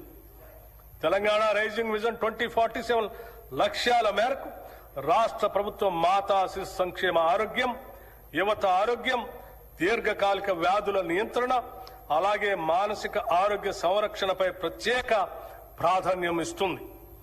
ప్రభుత్వ ఆసుపత్రులను బలోపేతం చేయడానికి జిల్లా కేంద్రాల్లో డే కేర్ క్యాన్సర్ సెంటర్లు, నాన్ కమ్యూనికబుల్ వ్యాధుల క్లినిక్స్, వృద్ధుల ప్రత్యేక క్లినిక్స్, పాలియేటివ్ కేర్ సెంటర్లు, ట్రాన్స్జెండర్ల కోసం మైత్రి క్లినిక్స్ ఏర్పాటు చేయబడ్డాయి. ఇంతకాలం గ్రాంట్ ఇన్ ఎయిడ్ సంస్థగా ఉన్న 12,720 బెడ్స్ సామర్థ్యం కల తెలంగాణ వైద్య విధాన పరిషత్తును పూర్తి స్థాయి ప్రభుత్వ సెకండరీ హెల్త్ కేర్ విభాగంగా చేస్తున్నాం. దేశంలో ఎక్కడా లేని విధంగా కేవలం అభివృద్ధి చెందిన దేశాలు మాత్రమే లభించే ప్రజల హెల్త్ ప్రొఫైల్ ని రాష్ట్రంలోని ప్రజలందరికీ అమలు పరుస్తున్నాం. మానవ వనరుల సంక్షేమంలో భాగంగా రాష్ట్రంలోని ప్రజలందరి ఆరోగ్య రక్షణ అత్యంత ప్రధానమైంది. అందుకోసం ప్రజలందరి హెల్త్ ప్రొఫైల్ ని సిద్ధం చేసి వారికి డిజిటల్ హెల్త్ కార్డులు అందజేస్తాం. వీటి నిర్వహణలో అత్యంత గోప్యతని పాటిస్తాం. నూతన వైద్య కళాశాలలు మరియు సంస్థలు గత ప్రభుత్వం కేవలం పేపర్ల మీదే మెడికల్, నర్సింగ్, ఇతర కళాశాలను చూపించి ప్రజల్లో ఒక భ్రమను కలిగింపజేసింది.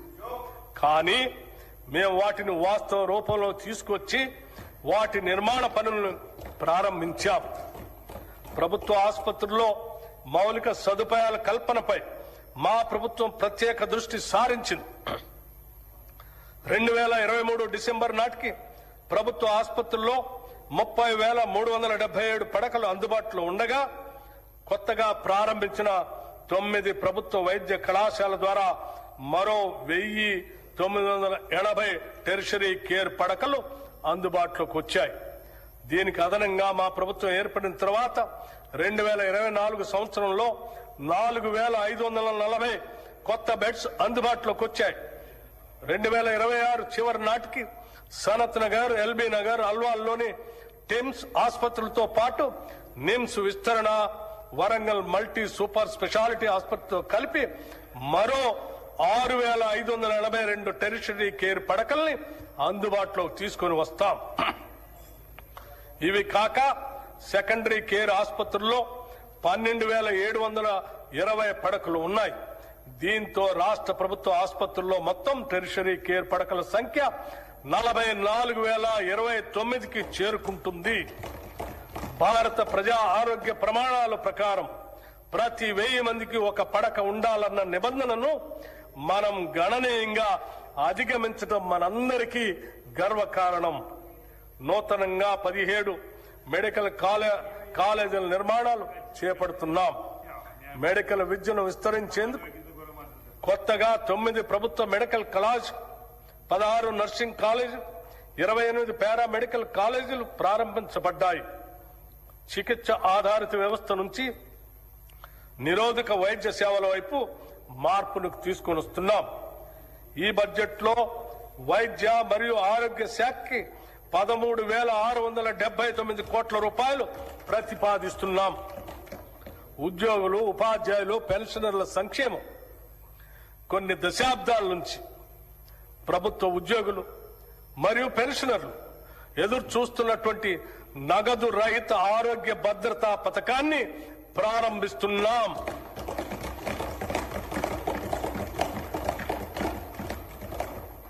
ఈ పథకం ఉద్యోగస్తులు, పెన్షనర్లు, వారిపై ఆధారపడిన కుటుంబ సభ్యులు అందరికీ వర్తిస్తుంది. ఇది ప్రభుత్వ ఉద్యోగస్తులకి, పెన్షనర్లకి ఈ ప్రభుత్వం కల్పిస్తున్న భద్రత మరియు భరోసా. ఈ నగదు రహిత ఆరోగ్య భద్రత పథకాన్ని రాజీవ్ ఆరోగ్యశ్రీ ట్రస్ట్ ద్వారా అమలు చేస్తాం.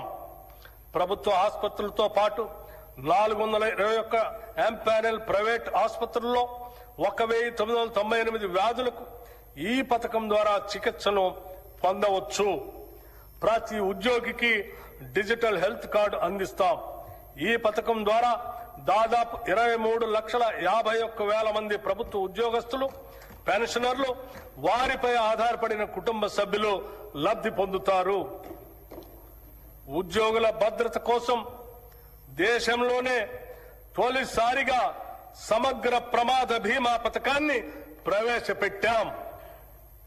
ఈ పథకం ద్వారా రాష్ట్రంలో పనిచేస్తున్న ప్రభుత్వ ఉద్యోగులు, పెన్షనర్లు ప్రమాదవశాత్తు దురదృష్టంగా మరణిస్తే 1,20,00,000 రూపాయల ప్రమాద బీమా వర్తిస్తుంది. 60 ఏళ్ల వరకు 10 లక్షల రూపాయల టర్మ్ లైఫ్ ఇన్సూరెన్స్ కూడా వర్తిస్తుంది. విమాన ప్రమాదంలో మరణిస్తే అదనంగా 2 కోట్ల రూపాయలు అదనపు కవరేజ్ లభించే విధంగా ఈ పథకాన్ని రూపకల్పన చేశాం. ఈ పథకం 7,57,000 ప్రభుత్వ ఉద్యోగులు మరియు పెన్షనర్లకి వర్తిస్తుంది. అంగన్వాడీ టీచర్లు, హెల్పర్లు పదవీ విరమణ ప్రయోజనాలు మంజూరు చేస్తూ టీచర్లకు 2 లక్షల రూపాయలు, హెల్పర్లకు 1 లక్ష రూపాయలు ఇస్తున్నాం. 60 ఏళ్ల వయసులో స్వచ్ఛందంగా విధుల్లోంచి విరమించుకున్న వారికి కూడా ఈ ప్రయోజనాలు అందుతాయి. ఈ ప్రజాప్రభుత్వం ఉద్యోగులకి, పెన్షనర్లకి పూర్తి స్థాయిలో భరోసా, నమ్మకం కలిగిస్తుందనటానికి ఇది నిదర్శనం. కార్మిక సంక్షేమం. తెలంగాణ కార్మిక శక్తిని బలోపేతం చేయటం, కార్మిక సంక్షేమం, పారిశ్రామిక అనుకూలత, పని ప్రదేశంలో భద్రత కల్పించడం ద్వారా వారి అన్ని విధాల ప్రభుత్వం సహకరిస్తుంది. టీ-గేట్ డిజిటల్ ప్లాట్ఫామ్ నైపుణ్యాభివృద్ధి, కెరీర్ మార్గదర్శనం, ఉద్యోగ అనుసంధాన సేవలు అందిస్తుంది. భవన నిర్మాణ కార్మిక సంక్షేమ బోర్డుల్లో 1,03,000 మంది కార్మికులను నమోదు చేసి 55,594 మంది లబ్ధిదారులకి 276.78 కోట్ల రూపాయలు పంపిణీ చేశాం. సీఎం ఓవర్సీస్ ఎంప్లాయ్మెంట్ ప్రోగ్రాం రాష్ట్ర యువతకి సురక్షితమైన విదేశీ ఉపాధి అవకాశాలు కల్పించేందుకు వీలుగా ఏర్పాటు చేసిన Telangana overseas man power company limited ద్వారా UAE, Germany, Japan, UK, Canada వంటి 16 దేశాల్లో సుమారు 13,930 మంది యువతకు ఉద్యోగ అవకాశాలు కల్పించింది. ఈ కార్యక్రమాన్ని మరింత సమర్థవంతంగా నిర్వహించేందుకు వీలుగా సీఎం ఓవర్సీస్ ఎంప్లాయ్మెంట్ ప్రోగ్రాం ని ప్రారంభిస్తున్నాం. రాష్ట్ర యువతకి వివిధ రంగాల్లో తగిన నైపుణ్య శిక్షణను మరియు వారికి ఉపాధి లభించిన ఆయా దేశాలకు సంబంధించిన భాషా జ్ఞానంలో శిక్షణ ఇప్పించడం, వారికి వీసా మార్గదర్శకత మరియు విదేశ ప్రయాణానికి కావలసిన రక్షణను ఇచ్చి విదేశాలలో ఆరోగ్య సేవలు, హాస్పిటాలిటీ, నిర్మాణ పనులు, లాజిస్టిక్స్ వంటి రంగాలలో ఉద్యోగ అవకాశాలు కల్పించడం ఈ సంస్థ ఉద్దేశ్యం. ఈ బడ్జెట్లో కార్మిక సంక్షేమ శాఖకు 998 కోట్ల రూపాయలు ప్రతిపాదిస్తున్నాం. మహిళా శిశు సంక్షేమం. ఒక దేశం యొక్క పురోగతి అక్కడ మహిళల స్థితి ద్వారా కొలవబడుతుంది అని మహాత్మా గాంధీ గారు చెప్పినట్టు 3 నుండి 6 సంవత్సరాల వయసు గల చిన్నారుల ఉజ్వల భవిష్యత్తు కోసం రాష్ట్ర వ్యాప్తంగా ఉన్న 35,781 అంగన్వాడీ కేంద్రాల ద్వారా ఆధారశిల పాఠ్యాంశాల ద్వారా సుమారు 4 లక్షల మంది చిన్నారులకి అత్యుత్తమ ప్రీ ప్రైమరీ విద్యను ఉచితంగా అందించడంతో పాటు 2 జతల యూనిఫామ్లు అందిస్తున్నాం. బాల భరోసా పథకం ద్వారా అప్పుడే పుట్టిన బిడ్డ నుంచి 5 ఏళ్ల లోపు వయసున్న చిన్నారులలో పుట్టుకతో వచ్చే శారీరక, మానసిక వైకల్యాలను లేదా ఎదుగుదలలో ఉండే లోపాలను తొలి దశలోనే గుర్తించడం ద్వారా వారికి అవసరమైన వైద్య చికిత్సలు అందించి భవిష్యత్తులో అవి శాశ్వత వైకల్యాలుగా మారకుండా నివారించి వారి తల్లిదండ్రులకి కొన్నంత భరోసాని ఇస్తుంది.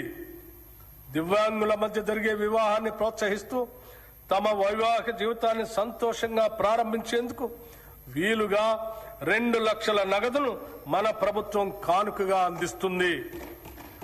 స్టేట్ న్యూట్రిషన్ మిషన్ ద్వారా మన పట్టణాల్లోని పేదలకు అదనపు పౌష్టికాహారాన్ని అందించే లక్ష్యంతో ఈ ఏడాది కొత్తగా 274 మొబైల్ అంగన్వాడీ కేంద్రాలను ఏర్పాటు చేయబోతున్నాం.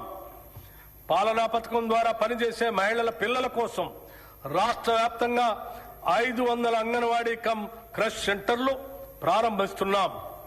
ఈ కేంద్రాల ద్వారా పిల్లలకు పౌష్టికాహారంతో పాటు డే కేర్ సేవలు అందించి వారిని జాగ్రత్తగా చూసుకోవటం జరుగుతుంది. రాష్ట్రంలోనే మొట్టమొదటిసారిగా వృద్ధుల సంక్షేమం కోసం 37 ప్రణామ్ డే కేర్ సెంటర్ని మంజూరు చేశాం. ఈ బడ్జెట్లో మహిళా శిశు సంక్షేమానికి 3,143 కోట్ల రూపాయలు ప్రతిపాదిస్తున్నాం. షెడ్యూల్డ్ కులాలు, తెగల సంక్షేమం. డాక్టర్ బిఆర్ అంబేద్కర్ గారు చెప్పినట్లు రాజకీయ ప్రజాస్వామ్యం సామాజిక ప్రజాస్వామ్యంగా మారనంత కాలం స్వాతంత్రానికి అర్థం లేదు. అంతరాలు లేని సమాజం కోసం మా ప్రభుత్వం నిరంతరం కృషి చేస్తుంది.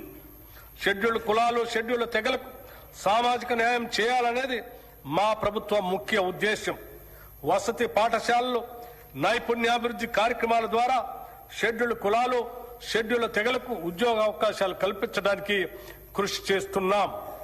368,27,00,000 రూపాయల అంచనా వ్యయంతో 910 ఎస్సీ కమ్యూనిటీ హాళ్లు, అంబేద్కర్ భవనాలు, విగ్రహాలు మంజూరు చేశాం. ఎస్సీ ఎస్టీ సప్లాన్ చట్టం అమలును సంపూర్ణంగా అమలు చేయడానికి మా ప్రభుత్వం కృతనిశ్చయంతో ఉంది. మా ప్రభుత్వం ఏర్పడిన నాటికి 2023-24 ఆర్థిక సంవత్సరం నాటికి సప్లాన్ చట్ట ప్రకారం ఖర్చు చేయాల్సిన నిధుల్లో ఎస్సీలకు చెందిన 13,617 కోట్లు, ఎస్టీలకు చెందిన 1,317 కోట్లు, మొత్తం 14,934 కోట్లు ఖర్చు కాకుండా ఉంది. మా ప్రభుత్వం గత ఆర్థిక సంవత్సరంలో చేసిన కేటాయింపులతో పాటు ఈ బకాయిలను కూడా అదనంగా కేటాయించడం జరిగింది. 2024-25 ఆర్థిక సంవత్సరానికి ఈ క్యారీ ఫార్వర్డ్ చేయవలసిన నిధులు ఎస్సీలకు 7,757 కోట్లు మరియు ఎస్టీలకి 1,754 కోట్లు ఖర్చు చేయవలసి ఉంది. వాటిని మేము 2026-27 ఆర్థిక సంవత్సరంలో కేటాయించాల్సిన మొత్తానికి అదనంగా 2024-25 ఆర్థిక సంవత్సరానికి చెందిన బకాయిలు కూడా కేటాయిస్తున్నాం. హైదరాబాద్ లోయర్ ట్యాంక్ బండ్ వద్ద కొత్తగా doctor BR Ambedkar knowledge tower ని నిర్మిస్తున్నాం. అదేవిధంగా నింబోలి అడ్డా కాచిగూడలో బాబు జగజీవన్ రామ్ పేరుతో నూతన వసతి గృహాన్ని నిర్మిస్తాం. గిరిజనాభివృద్ధి, సమాజ అభివృద్ధి అంటే కేవలం పట్టణాభివృద్ధి కాదు. అడవుల్లో నివసించే గిరిజనులు కూడా సమానంగా అభివృద్ధి చెందాలి. గిరిజన అభివృద్ధి కోసం మా ప్రభుత్వం కట్టుబడి ఉంది. ములుగు జిల్లాలో Sammakka Saralamma central tribal university స్థాపన, వివిధ గిరిజన వర్గాల అభ్యున్నతి కోసం 3 ప్రత్యేక కార్పొరేషన్ల ఏర్పాటు, జీసీసీ గిరి బ్రాండ్ ఉత్పత్తుల ప్రోత్సాహం, గిరిజన గ్రామాల్లో ఆదివాసీ సేవా కేంద్రాల ఏర్పాటుకు ప్రణాళికలు సిద్ధం చేస్తున్నాం. గిరిజనులు సేకరించే అటవీ ఉత్పత్తులకు న్యాయమైన ధరలు కల్పించడం ద్వారా తెలంగాణ గిరిజన సహకార సంస్థ వారి జీవనోపాధి అవకాశాలని మెరుగుపరుస్తుంది. ఈ బడ్జెట్లో షెడ్యూల్ కులాల సంక్షేమానికి 11,784 కోట్ల రూపాయలు, షెడ్యూల్ తెగల సంక్షేమానికి 7,937 కోట్ల రూపాయలు ప్రతిపాదిస్తున్నాం. వెనుకబడిన తరగతుల సంక్షేమం, రాష్ట్ర జనాభాలో సుమారు 50% వెనుకబడిన తరగతుల బీసీలు ఉన్నారు. రాష్ట్ర అభివృద్ధిలో వారి కీలక పాత్రను గుర్తించిన ప్రభుత్వం విద్య, నైపుణ్యాభివృద్ధి, పారిశ్రామిక సాధికారిత, గ్లోబల్ అవకాశాలు, సాంప్రదాయ వృత్తుల రక్షణకు గౌరవం కల్పిస్తూ భద్రతతో కూడిన జీవనాన్ని అందిస్తుంది. ఈ బడ్జెట్లో వెనుకబడిన తరగతుల సంక్షేమానికి 12,511 కోట్ల రూపాయల్ని ప్రతిపాదిస్తున్నాం. సమాజంలోని అన్ని వర్గాలతో పాటు ముఖ్యమైన భాగంగా ఉన్న మైనార్టీల సమగ్ర అభ్యుదయం, సమాన అభివృద్ధికి తెలంగాణ ప్రభుత్వం కట్టుబడి ఉంది. మైనార్టీ మహిళల ఆర్థిక స్వావలంబన అనేది మరొక ప్రధానమైన అంశం. పేద మైనార్టీ మహిళలకు జీవనోపాధిని కల్పించి వారు ఆర్థిక స్వాతంత్రాన్ని సాధించడానికి వీలు కల్పించేందుకు గాను 10,000 కుట్టు మిషన్ల ప్రభుత్వం పంపిణీ చేసింది.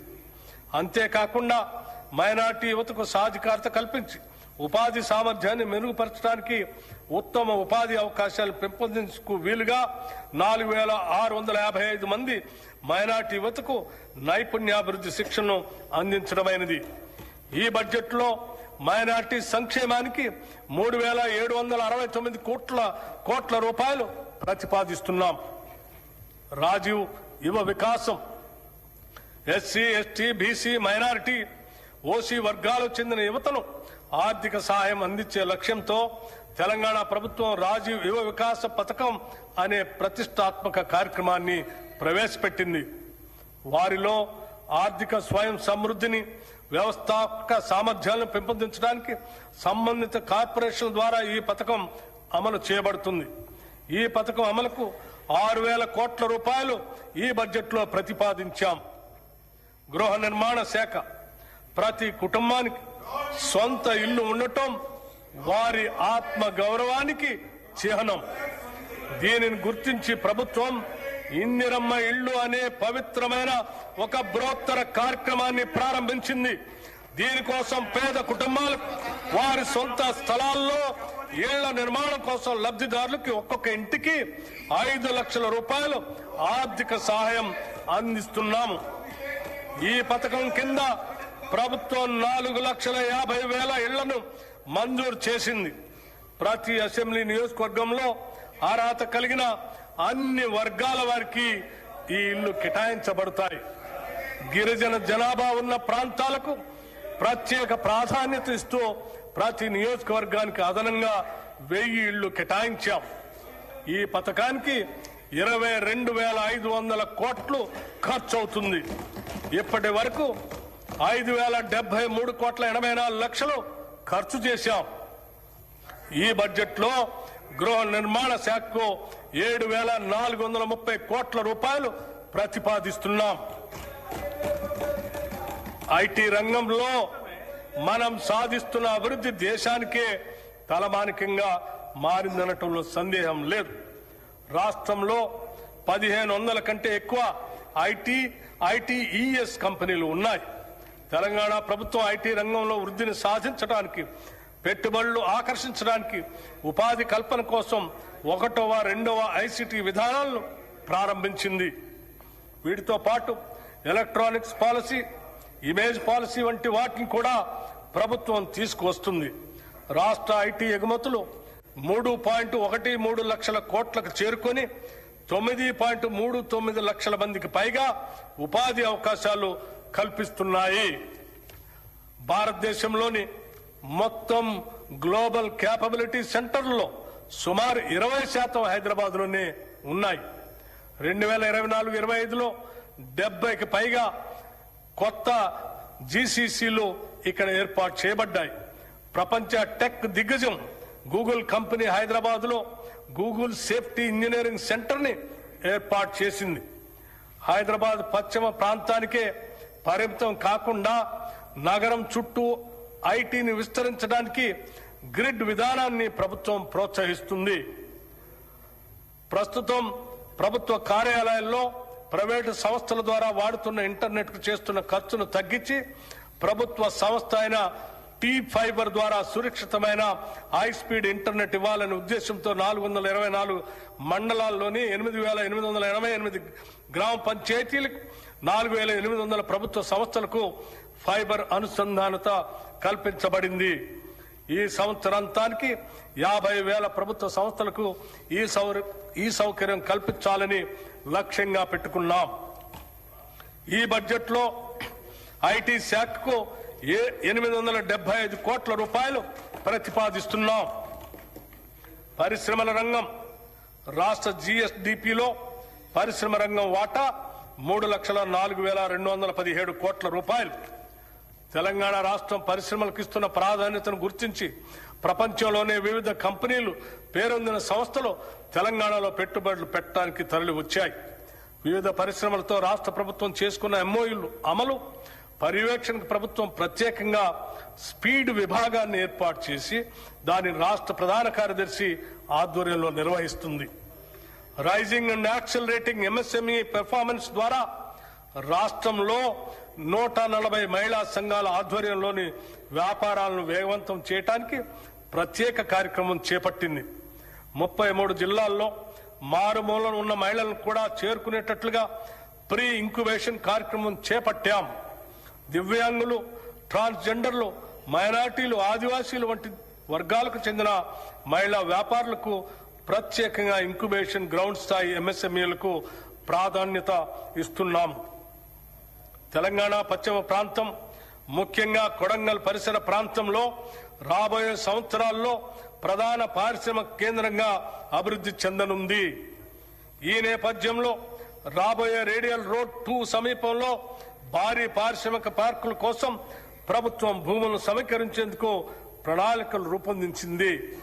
దీనితో పాటు కొడంగల్ మల్టీపర్పస్ ఇండస్ట్రియల్ పార్క్ ని కూడా అభివృద్ధి చేస్తాం. కేంద్ర ప్రభుత్వం సహకారంతో జహీరాబాద్ ఇండస్ట్రియల్ స్మార్ట్ సిటీ ప్రాజెక్టును అభివృద్ధి చేస్తున్నాం. ఇది 3,245 ఎకరాల విస్తీర్ణంలో జాతీయ పారిశ్రామిక కారిడార్ అభివృద్ధి కార్యక్రమంలో భాగంగా అమలవుతుంది. మన రాష్ట్రం నుంచి సరుకు ఎగుమతులు 1,61,843 కోట్ల రూపాయలకు చేరి దేశంలో 7వ స్థానంలో ఉంది. ఇందులో ముఖ్యంగా ఏరోస్పేస్ మరియు డిఫెన్స్ రంగాలు కీలక పాత్ర పోషిస్తూ మొత్తం ఎగుమతుల్లో దాదాపు 30% వాటాను కలిగి ఉన్నాయి. ఇంకా ఈజ్ ఆఫ్ డూయింగ్ బిజినెస్ విషయంలో తెలంగాణను కేంద్ర ప్రభుత్వం టాప్ అచీవర్ గా గుర్తించడం గర్వకారణం. ఇటీవల హైదరాబాద్ లో నిర్వహించిన 23వ బయో ఏషియా అంతర్జాతీయ సదస్సుకు విశేష స్పందన లభించింది. ఈ సదస్సులో 1,700 కోట్ల రూపాయల పెట్టుబడులు పెట్టడానికి పెట్టుబడిదారులు ఆసక్తి వ్యక్తపరిచారు. వి హబ్ ద్వారా రాష్ట్రంలోని 33 జిల్లాల్లో 700కు పైగా మహిళా వ్యాపారవేత్తలకు మద్దతు ఇస్తూ వారి సమగ్ర అభివృద్ధికి దోహదపడుతున్నాం. ఈ బడ్జెట్ లో పరిశ్రమల శాఖకు 3,490 కోట్ల రూపాయలు ప్రతిపాదిస్తున్నాం. మన తెలంగాణ రాష్ట్రంలో హ్యాండ్లూమ్ మరియు పవర్లూమ్ రంగాలు దేశంలోనే ప్రత్యేక స్థానాన్ని సంపాదించాయి. పోచంపల్లి, ఇక్కత్, గద్వాల్, నారాయణపేట్, సిద్దిపేట గొల్లభామ చీరలు, వరంగల్ దుప్పట్లు, హ్యాండ్లూమ్ ఉత్పత్తులు మన సంస్కృతి సంప్రదాయ వైభవాన్ని ప్రతిబింబిస్తున్నాయి. కార్యక్రమం ద్వారా కోటి మహిళలకు కోటి చీరలకు ఉచితంగా చీరల పంపిణీ చేస్తున్నాం. 1,70,000 ఇప్పటికే చీరలు అందజేశాం. మిగిలిన చీరలు అతి త్వరలో అందజేయటం జరుగుతుంది. గతంలో మాదిరి కాకుండా రాష్ట్రంలోని ఆడపడుచులు ఈ వస్త్రాల నాణ్యతపై సంతృప్తి వ్యక్తం చేశారు. ఈ బడ్జెట్ లో చేనేత రంగానికి 258 కోట్ల రూపాయలు ప్రతిపాదిస్తున్నాం. పంచాయతీరాజ్ మరియు గ్రామీణ అభివృద్ధి, గ్రామాల అభివృద్ధి చెందితేనే రాష్ట్రం అభివృద్ధి చెందుతుంది. అందుకే ఈ బడ్జెట్ లో గ్రామాణి ఉపాధిపై ప్రత్యేక దృష్టి సారించాం. పంచాయతీ రోడ్లకి మార్గదర్శ కల్పిస్తున్నాం. 2025 డిసెంబర్లో 12,702 గ్రామ పంచాయతీలకు ఎన్నికలను ప్రశాంతంగా నిర్వహించాం.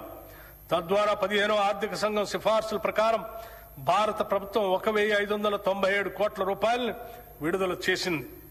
ఎన్నికైన సర్పంచ్ అందరికీ 5 రోజులు సమగ్ర శిక్షణను కూడా అందించాం. మహాత్మా గాంధీ జాతీయ గ్రామీణ ఉపాధి హామీ చట్టం భారతదేశ ఆత్మ గ్రామాల్లోనూ ఉన్నది అని మహాత్మా గాంధీ అన్నారు.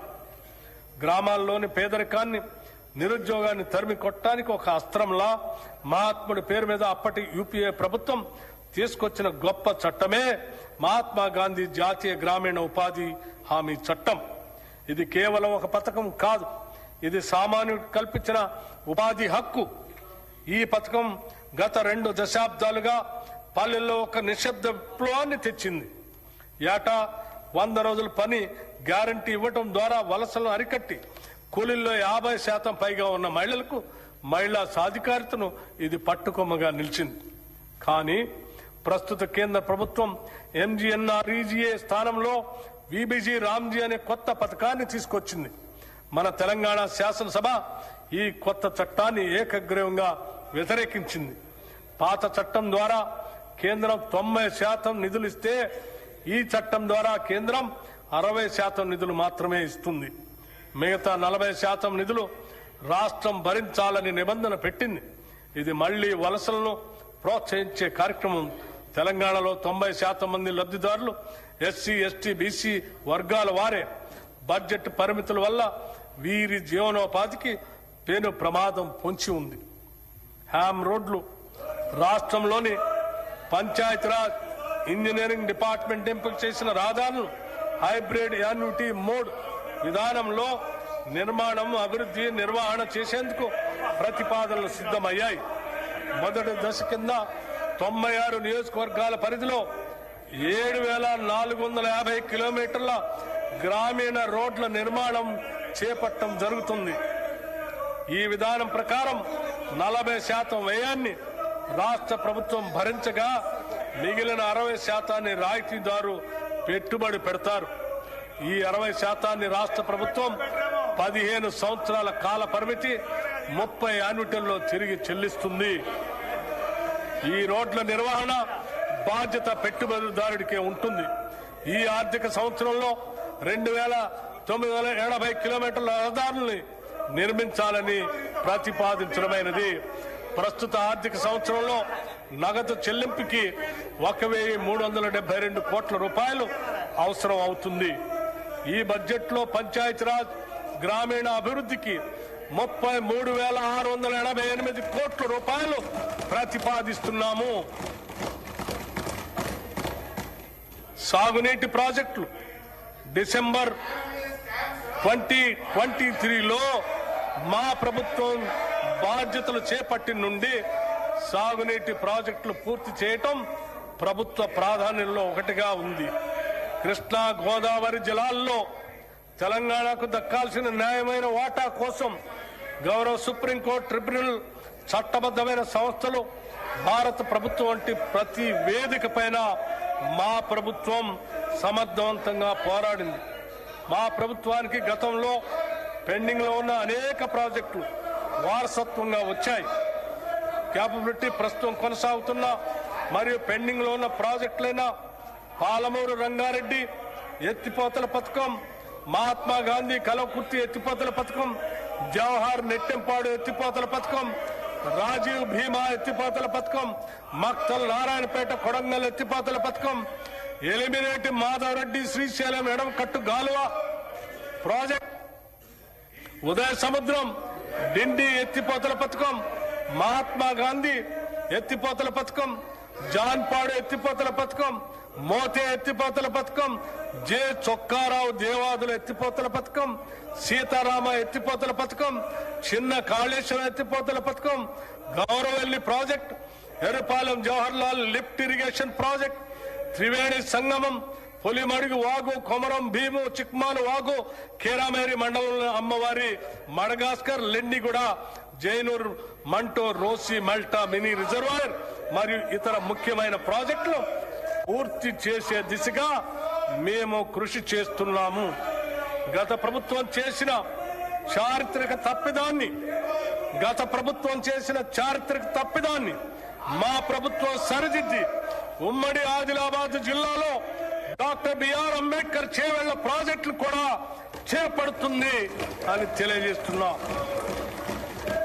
గతంలో ప్రభుత్వం సకాలంలో పూడిక పనులు చేపట్టకపోవటం వల్ల అనేక ప్రాజెక్టులో పూడిక పేరుకుపోయి రిజర్వాయర్లో నీటి నిల్వ సామర్థ్యం తగ్గిపోయింది.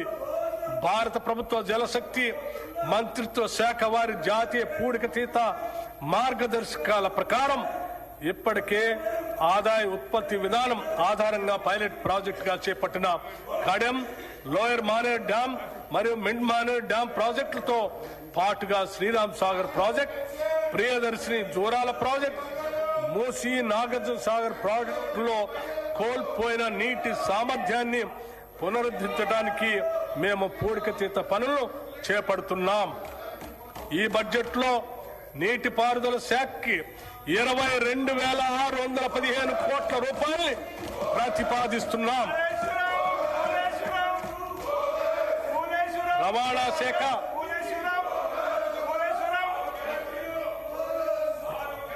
తెలంగాణ రాష్ట్ర రవాణా శాఖ పరిధిలో 1,82,00,000 నమోదిత వాహనాలు ఉన్నాయి. వ్యవసాయ మరియు త్రిచక్ర వాహనాలు చెందిన 11,75,000 వాహనాలకు 105,16,00,000 రూపాయలు పన్ను మినహాయింపులు మంజూరు చేశాం. ఎలక్ట్రిక్ వాహన విధానం కింద 1,06,000 ఎలక్ట్రిక్ వాహనాలకు 856,98,00,000 పన్ను మినహాయింపులు ఇచ్చి పర్యావరణ పరిరక్షణకు తోడ్పడుతున్నాం. దీని ద్వారా ప్రభుత్వానికి రాబడి తగ్గినా పర్యావరణ పరిరక్షణ విషయంలో వెనకడుగు వేయటం లేదు. రాష్ట్ర వ్యాప్తంగా రోడ్డు భద్రతా చర్యలు మరింత కఠినతరం చేశాం. నేషనల్ ఇన్ఫర్మేటిక్స్ సెంటర్ అభివృద్ధి చేసిన డిజిటల్ సేవలు సారథి వాహనాలను తెలంగాణలో అమలు చేస్తున్నాం. వాహన సేవలు వచ్చే 6 నెలల్లో పూర్తిగా అందుబాటులో తీసుకొస్తాం. రాష్ట్రంలోని అన్ని R&B రోడ్లను హైబ్రిడ్ యాన్యుటీ మోడ్ విధానంలో అభివృద్ధి చేసేందుకు ప్రతిపాదనలు సిద్ధమయ్యాయి. హైదరాబాద్ చుట్టూ రీజనల్ రింగ్ రోడ్డు నిర్మాణంలో పాటు సమాంతరంగా రీజనల్ రింగ్ రైలు ఏర్పాటు చేయాలని నిర్ణయించాం. హైదరాబాద్ చుట్టూ రీజనల్ రింగ్ రోడ్డు నిర్మాణంతో పాటు సమాంతరంగా రీజనల్ రింగ్ రైలు ఏర్పాటు చేయాలని నిర్ణయించాం. నూతన విమానాశ్రయాల అభివృద్ధి, వరంగల్ విమానాశ్రయం కోసం భూసేకరణ పూర్తి చేసి నిర్మాణపు పనులు వేగవంతం చేస్తాం. ఆదిలాబాద్ విమానాశ్రయం మాస్టర్ ప్లాన్ తుది దశలో ఉంది. ఈ బడ్జెట్లో రవాణా రోడ్డు భవనాల శాఖకు 12,789 కోట్ల రూపాయలు ప్రతిపాదిస్తున్నాం. న్యాయశాఖ సత్వర న్యాయం సమన్యాయం అనే లక్ష్యంతో న్యాయశాఖను బలోపేతం చేయటానికి ప్రాధాన్యత ఇస్తూ ప్రభుత్వం అదే దిశగా ముందుకు సాగుతుంది. న్యాయ వ్యవస్థకు అవసరమైన మౌలిక వసతుల అభివృద్ధికి ప్రాధాన్యత ఇస్తున్నాం. తెలంగాణ రాష్ట్రానికి తలమానికంగా రాష్ట్ర హైకోర్టు భవనాలను, న్యాయమూర్తుల నివాస గృహాలను 2,583 కోట్ల రూపాయల ఖర్చుతో అధునాతన వసతులతో నిర్మిస్తున్నాం. మా ప్రభుత్వం వచ్చినప్పటి నుంచి ఇప్పటి వరకు 11 అదనపు జిల్లా న్యాయస్థానాలను, 2 సీనియర్ సివిల్ జడ్జి స్థానాలను, 46 జూనియర్ సివిల్ జడ్జి స్థానాలను నిర్మించడానికి అనుమతులు ఇచ్చాం. ఈ బడ్జెట్లో న్యాయశాఖకు 2,367 కోట్ల రూపాయలు ప్రతిపాదిస్తున్నాం. భారతదేశంలోనే అత్యంత నివాసయోగ్యమైన నగరంగా హైదరాబాద్ ఇప్పటికే ఖ్యాతి గడించింది. అయినప్పటికీ దీనిని అంతర్జాతీయ నగరాలకు ధీటుగా తీర్చిదిద్దేందుకు మన ప్రభుత్వం తగిన చర్యలు చేపడుతుంది. ప్రజలు, సంస్థలు, స్వచ్ఛంద సంస్థలు, కార్పొరేట్ సామాజిక బాధ్యత భాగస్వాములు తదితరుల సహకారంతో అనేక నూతన కార్యక్రమాలకి శ్రీకారం చుడుతుంది. హైదరాబాద్ శరవేగంగా అభివృద్ధి చెందుతున్న నగరాల జాబితాలో ముందుంది. అయినా ప్రభుత్వం అక్కడితోనే ఆగకుండా తెలంగాణలోని ప్రతి పట్టణం, ప్రతి నగరం హైదరాబాద్ మాదిరిగా అభివృద్ధి చెందాలనే లక్ష్యంతో పని చేస్తున్నది. రాష్ట్రంలో పట్టణీకరణ శాతాన్ని పెంచగలిగాం. ఈ ప్రభుత్వం చిత్తశుద్ధితో పని చేస్తుందని చెప్పడానికి ఇది ఒక నిదర్శనం. హైదరాబాద్ మహానగర ప్రాంతానికి ఔటర్ రింగ్ రోడ్డు వరకు తాగునీరు, మురుగునీటి సేవలను హైదరాబాద్ మహానగర వాటర్ బోర్డు అందిస్తుంది. గోదావరి తాగునీటి ప్రాజెక్ట్, కొత్త రిజర్వాయర్లు, 39 మురుగునీటి శుద్ధి కేంద్రాల్ని మంజూరు చేశాం. వాటి నిర్మాణం వివిధ దశల్లో కొనసాగుతుంది. పాత జిహెచ్ఎంసీ సంస్థకు ఉన్న అధిక వడ్డీ అప్పుల గురించి సంబంధిత బ్యాంకులతో చర్చించి వడ్డీ రేటుని 9.15% నుండి 7.95% తగ్గించాం. దీనితో సంస్థకు గణనీయమైన ఉపశమనం లభించింది. హైదరాబాద్ నగర మౌలిక వసతుల అభివృద్ధి కోసం హైసిటీ పథకం కింద 2,654 కోట్ల రూపాయలు కేటాయించాం. హైడ్రా సంస్థ ప్రజా ఆస్తుల రక్షణ మరియు విపత్తు నిర్వహణ కోసం స్థాపించబడింది. ఇప్పటి వరకు 1,045 ఎకరాల ప్రభుత్వ భూమిని ఆక్రమణ నుండి తిరిగి స్వాధీనం చేసుకుంది. వీటి విలువ సుమారు 60,000 కోట్లుగా ఉంటుంది. ఇటీవల బతుకమ్మ కుంట, నల్ల చెరువు, బమ్రుక్ ఉద్దీన్ ధౌలా చెరువులను పునరుద్ధరించాం. ఈ చెరువుల భవిష్యత్తులో అభివృద్ధి కేంద్రాలుగా మారి లేక్ ఎకానమీని పెంపొందించడంలో సహాయపడతాయి. వర్షాకాలంలో వరదలు నివారించేందుకు కాలువలు, నాలాలు శుభ్రపరిచే పనులు చేపట్టబడ్డాయి. చెరువుల సంరక్షణకు సీసీటీవీ వ్యవస్థలు ఏర్పాటు చేస్తున్నాం. నగర రవాణా మౌలిక వసతుల అభివృద్ధి కోసం హెచ్ఎండిఏ పలు ప్రాజెక్టులు అమలు చేస్తుంది. దీనిలో భాగంగా ఎలివేటెడ్ కారిడార్లు పారడైజ్ నుండి షామీర్పేట వరకు, పారడైజ్ నుంచి డైరీ ఫారం రోడ్డు వరకు, ఐసీసీ నుండి శిల్పా లేఅవుట్ ఫ్లైఓవర్ వరకు నిర్మిస్తున్నాం. అంతేకాకుండా కురిమిడ వద్ద ఎకో టూరిజం ప్రాజెక్ట్, ఓఆర్ఆర్ ను RRR తో కలిపి రేడియల్ రోడ్ల నిర్మాణానికి, రహదారి విస్తరణ, స్కై వాకులు వంటి అభివృద్ధి పనులు చేపడుతున్నాం. ఓఆర్ఆర్ ని త్రిపురాలతో కలిపే రేడియల్ రోడ్ల నిర్మాణంలో ఉన్నాయి. హైదరాబాద్ పాత నగర ప్రాంతంలో చారిత్రాత్మక కట్టడాల సంరక్షణ, చార్మినార్, లాడ్ బజార్ ప్రాంతాల అభివృద్ధి, పాదచారుల సదుపాయాలు మెరుగుదల వంటి కార్యక్రమాలు చేపడుతున్నాం. హైదరాబాద్ మెట్రో రైలు ప్రస్తుతం రోజుకు సుమారు 5 లక్షల ప్రయాణికులకి సేవలు అందిస్తుంది. ఈ సౌకర్యాన్ని పాత బస్తీకి విస్తరించడంతో పాటు మెట్రో ఫేజ్ 2 కింద కొత్త కారిడార్లు నిర్మించి నెట్వర్క్ ను విస్తరించే ప్రణాళికను ప్రభుత్వం రూపొందించింది. హైదరాబాద్ మహానగరానికి జీవనాడిగా ఉన్న హైదరాబాద్ మెట్రో రైలు ప్రాజెక్ట్ ని ఎల్ఎన్టీ సంస్థ నుంచి తెలంగాణ ప్రభుత్వం తన ఆధీనంలోకి తీసుకోవాలని నిర్ణయం తీసుకోవటం రాష్ట్ర రవాణా చరిత్రలో ఒక సాహసోపేతమైన ప్రజా అనుకూలమైన నిర్ణయం. వేగంగా విస్తరిస్తున్న హైదరాబాద్ నగరంలో పాత బస్తీ, శంషాబాద్ విమానాశ్రయం, హైటెక్ సిటీ దాటి ఇతర ప్రాంతాలకు మెట్రో విస్తరణ ఫేజ్ 2, ఫేజ్ 3 అత్యవసరంగా మారింది. మూసీ నది పునరుద్ధరణ కోసం 55 కిలోమీటర్ల పరిధిలో భారీ అభివృద్ధి ప్రణాళిక చేపడుతున్నాం. ఈ ప్రాజెక్టుకు మొదటి దశ ఉస్మాన్ సాగర్ మరియు హిమాయత్ సాగర్ నుంచి గాంధీ సరోవర్ వరకు ఉంటుంది. ఈ మూసీ పునరుద్ధరణలో భాగంగా గోదావరి ప్రాజెక్టు ద్వారా 2.5 టీఎంసీల నీరు మూసీకి అందించబడుతుంది. 45 ఎస్టీపీలు ఇప్పటికే పనిచేస్తుండగా అదనంగా మరో 39 ఎస్టీపీలు మంజూరు చేయగా వివిధ దశల్లో నిర్మాణంలో ఉన్నాయి. ఈసీ మరియు మూసీ నదుల సంగమ ప్రదేశంలో ప్రభుత్వం ప్రతిష్టాత్మక గాంధీ సరోవర్ ప్రాజెక్ట్ ని అభివృద్ధి చేస్తుంది. ఇందులో నదిని శుభ్రపరిచే పనులు, వరద నియంత్రణ, రివర్ ఫ్రంట్ అభివృద్ధి, ప్రజలకు వినోద సదుపాయాలు ఏర్పాటు చేయటం ఉన్నాయి. మూసీ నది బఫర్ జోన్లో ఉన్న ప్రజలకి ఎటువంటి ఇబ్బంది లేకుండా మానవీయ కోణంలో వారికి పునరావాసం కల్పిస్తాం.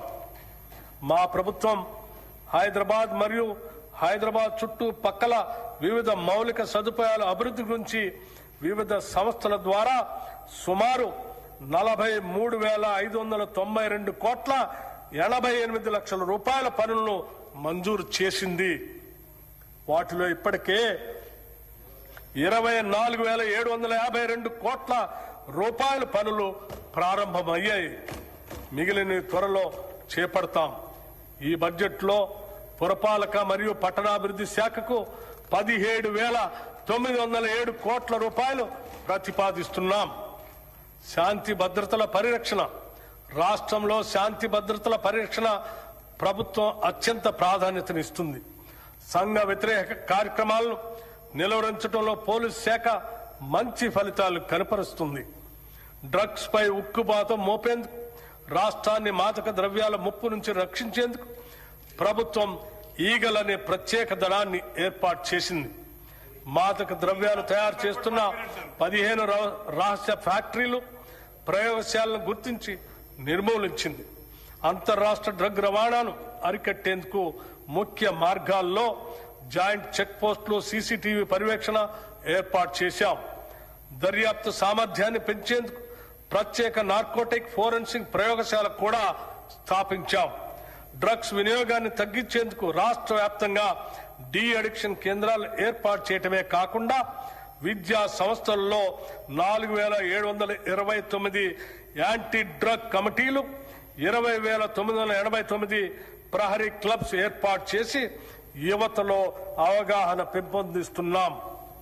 నక్సలిజం పునరావాసం, నక్సలిజాన్ని గత ప్రభుత్వం, ప్రస్తుత కేంద్ర ప్రభుత్వం కేవలం శాంతి భద్రతల సమస్యగానే పరిగణించి పోలీసు, సైనిక బలగాలతో అణిచివేసే ప్రయత్నం చేశాయి. కానీ మా ప్రభుత్వం ఈ సమస్య మూలాలను విశ్లేషించి యువతకు సరైన జీవనోపాధి, సామాజిక గౌరవం, ఆర్థిక భరోసా కల్పిస్తే అడవుల్లోకి వెళ్లిన వారు ఆయుధాలు వీడి జనజీవన స్రవంతిలో కలుస్తారనే సామాజిక ఆర్థిక వాస్తవాన్ని గుర్తించి తెలంగాణ ప్రభుత్వం అనుసరించిన దార్శనిక విధానం దేశానికే ఒక ఆదర్శ నమూనాగా నిలిచింది. తెలంగాణ రాష్ట్రం ఏర్పడిన తర్వాత 2014-2023 వరకు 347 మంది మావోయిస్టులు లొంగిపోగా మా ప్రభుత్వం ఏర్పడిన 2023 డిసెంబర్ 7 నుండి 2026 మార్చి 8 వరకు 732 మంది వివిధ స్థాయి క్యాడర్ మావోయిస్టులు లొంగిపోయారు. నక్సలిజం పుట్టుకు కారణమైన ఫ్యూడలిస్టిక్ సామాజిక ఆర్థిక అసమానతలను రూపుమాపటం ద్వారానే నక్సలిజం ఉద్యమానికి ముగింపు పలకగలమని తెలంగాణ రాష్ట్రం నిరూపించింది. సమగ్ర సంక్షేమం, ఉపాధి ద్వారానే నిజమైన సామాజిక మార్పు సాధ్యం అని మన తెలంగాణ రాష్ట్రం దేశానికి మార్గదర్శనం చేసింది. ఈ బడ్జెట్లో హోంశాఖకు 11,907 కోట్ల రూపాయలు ప్రతిపాదిస్తున్నాము. ఆలయాల అభివృద్ధి, తెలంగాణ సాంస్కృతిక ఆధ్యాత్మిక వారసత్వాన్ని కాపాడేందుకు ప్రభుత్వం ప్రత్యేక చర్యలు తీసుకుంటుంది. రాష్ట్రంలో ఆధ్యాత్మిక పర్యాటక అభివృద్ధికి, భక్తులకు మెరుగైన సౌకర్యాలు కల్పించేందుకు భద్రాచలం, కాళేశ్వరం, వేములవాడ, ధర్మపురి వంటి దేవాలయ అభివృద్ధి పైన ప్రత్యేక దృష్టి సారించి తగు నిధులను కూడా మంజూరు చేస్తున్నాం. ప్రసిద్ధి చెందిన రాజన్న దేవాలయాన్ని పూర్తి స్థాయి ఆధ్యాత్మిక కేంద్రంగా అభివృద్ధి చేస్తున్నాం. గోదావరి పుష్కరాలు 12 ఏళ్లకు ఒకసారి అత్యంత పవిత్రంగా జరుపుకునే గోదావరి పుష్కరాలు తెలంగాణ రాష్ట్రంలో 2027 జూన్ 26 నుండి జూలై 7 వరకు జరగనున్నాయి. ఈ పవిత్ర దినాల్లో సుమారు 8 కోట్ల మంది భక్తులు పుణ్య స్నానాలు ఆచరిస్తారని ప్రభుత్వం అంచనా వేస్తుంది. ఈ నేపథ్యంలో తెలంగాణ సంస్కృతి ఉట్టి పడేలా కుంభమేళా తరహాలో ఈ పుష్కరాలను ప్రతిష్టాత్మకంగా నిర్వహించేందుకు రాష్ట్ర ప్రభుత్వం సన్నాహాలు చేస్తుంది. ఈ పుష్కరాల నిర్వహణ మరియు రోడ్ల విస్తరణ, కొత్త ఘాట్ల నిర్మాణం, దేవాలయాల అభివృద్ధి వంటి మౌలిక సదుపాయాల అభివృద్ధి ఏర్పాట్లను పర్యవేక్షించడానికి గౌరవ మంత్రివర్యులు శ్రీ డి శ్రీధర్ బాబు గారి నేతృత్వంలో ఒక ప్రత్యేక కేబినెట్ సబ్ కమిటీని ప్రభుత్వం ఏర్పాటు చేసింది. భక్తులకు సౌకర్యవంతమైన దర్శనం, భద్రత, రద్దీ నియంత్రణ కోసం ఆధునిక సాంకేతికను వినియోగించే చర్యలు తీసుకుంటుంది. ఈ గోదావరి పుష్కరాల నిర్వహణ కొరకు ఈ బడ్జెట్లో 500 కోట్ల రూపాయలు ప్రతిపాదిస్తున్నాం.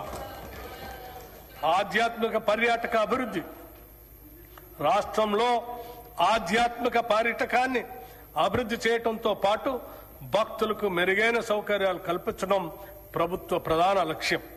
రాష్ట్ర దేవాదాయ శాఖ తెలంగాణ పర్యాటక అభివృద్ధి సంస్థతో కలిసి రాష్ట్రంలో 9 కొత్త పవిత్ర యాత్రా సర్క్యూట్లని ప్రారంభించింది. ఈ యాత్రా సర్క్యూట్ల ద్వారా భక్తులకు వసతి సదుపాయాలు, ప్రత్యేక దర్శనం, పర్యాటక సౌకర్యాలు అందించబడుతున్నాయి.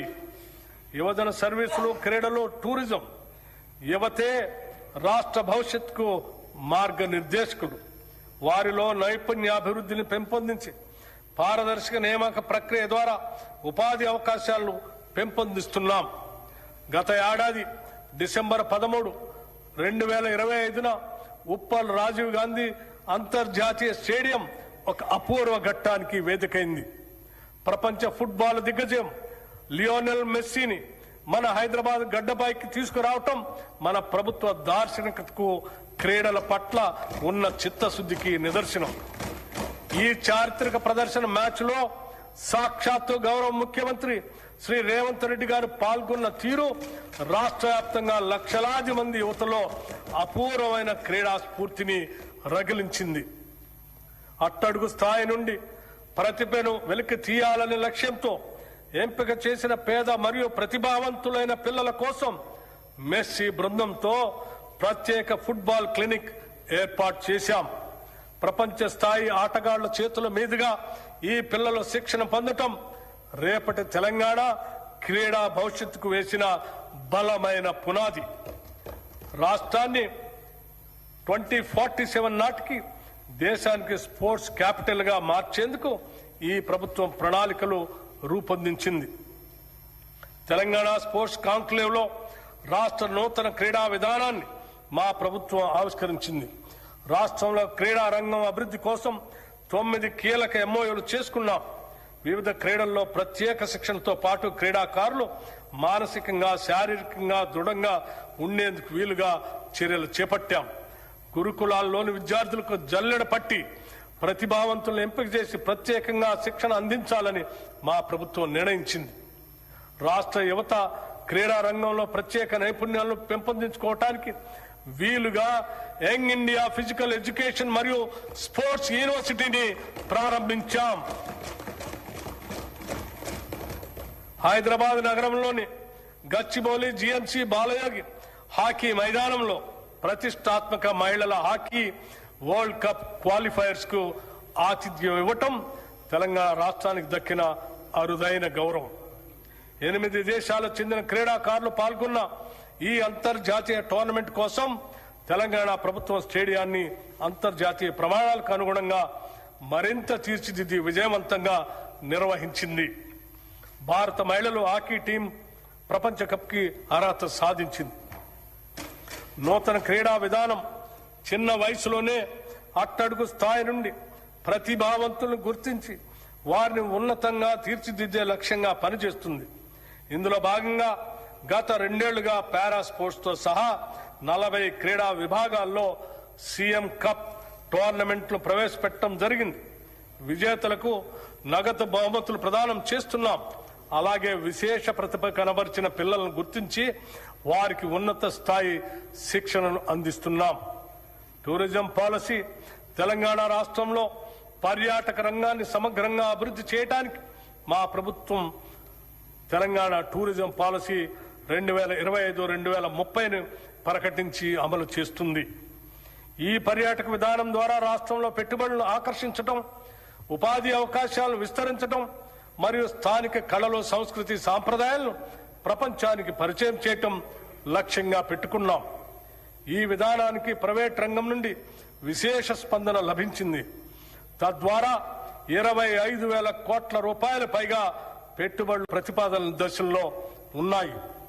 చరిత్రలో మొదటిసారిగా హైదరాబాద్ లో మిస్ వరల్డ్ పోటీలు నిర్వహించడంతో ప్రపంచ దృష్టిని హైదరాబాద్ ఆకర్షించింది. ఈ బడ్జెట్ లో పర్యాటక రంగానికి 1,224 కోట్ల రూపాయలు ప్రతిపాదిస్తున్నాం. గౌరవ అధ్యక్ష, బడ్జెట్ అంటే కేవలం సంఖ్యలు అక్షరాలు మాత్రమే కాదు. మన జీవితం, మన భవిష్యత్తు. కలలు కనే యువతకు భవిష్యత్తుపై ఆశ కల్పించటం, ఆసరా కోసం చూసే బలహీనల్ని ఆదుకోవటం, నీడలేని వారికి నీడ కల్పించటం, పంట పొలాలకి నీళ్లు పారించటం, ఫల సహాయం పెంచటం, కష్టపడే వారికి పని కల్పించటం, ఇష్టపడేలా పాలన అందించటం. ఒక్క మాటలో చెప్పాలంటే నేను ప్రతిపాదిస్తున్న ఈ బడ్జెట్ తెలంగాణ ప్రజల ఆశా దీపం. అభివృద్ధికి, సంక్షేమానికి పెద్దపీట వేసి ఆర్భాటాలకు పోకుండా ఆర్థిక క్రమశిక్షణకు ప్రాధాన్యతనిస్తూ ఇది తెలంగాణ రాష్ట్ర ప్రజల ఆకాంక్షల ప్రతిరూపం. పీడిత తాడిత బడుగు బలైన వర్గాల అభ్యున్నతికి ఇస్తున్న భరోసా. ఒకవైపు ఆర్థిక పరమైన ఒడిదుడుకులు ఎన్ని ఎదురైనా అభివృద్ధి సంక్షేమ కార్యక్రమాలకు ఏమాత్రం నిధులు కొరత రాకుండా ఈ బడ్జెట్ ను సమతుల్యంగా రూపొందించాం. పన్నుల భారంతో సామాన్యులపైన భారం మోపకుండా ఉన్న వనరులను సద్వినియోగం చేస్తూ కొత్త సంపదను సృష్టించి దానిని ప్రజలకు పంచడమే మా ప్రజా ప్రభుత్వ ఆర్థిక విధానం. పేదవాడి కన్నీరు తుడిచిన నాడే నిజమైన అభివృద్ధి అని మహాత్మా గాంధీ మాటలను, ఆశయాలను స్ఫూర్తిగా తీసుకొని మా ఈ 2 ఏళ్ల పాలన 10 ఏళ్ల విధ్వంసాన్ని సరిదిద్దే పునాది ఈ బడ్జెట్.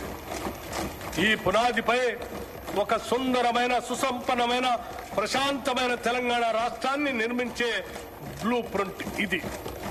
ప్రతిపక్షాలు కేవలం విమర్శలకే పరిమితం కాకుండా రాష్ట్ర అభివృద్ధికి నిర్మాణాత్మక సలహాలు, సూచనలు ఇవ్వాలని, అభివృద్ధిలో భాగస్వాములు కావాలని కోరుకుంటున్నాను. 2026-27 బడ్జెట్ అంచనాలు 2026-27 ఆర్థిక సంవత్సరానికి మొత్తం వ్యయం 3,24,234 కోట్ల రెవెన్యూ వ్యయం రూపాయలు 2,34,406 కోట్లు. మూలధన వ్యయం 47,267 కోట్లుగా ప్రతిపాదిస్తున్నాను. తెలంగాణ ప్రజలపై విశ్వాసంతో, వారి భవిష్యత్తుకు భరోసా కల్పిస్తుందన్న నమ్మకంతో ప్రజల పక్షాన నిలబడి వారి స్వప్నాలను సాకారం చేసే ఈ 2026-27 ఆర్థిక సంవత్సరపు బడ్జెట్ను సభ ఆమోదం కోసం సమర్పిస్తున్నాను. జై హింద్, జై Telangana.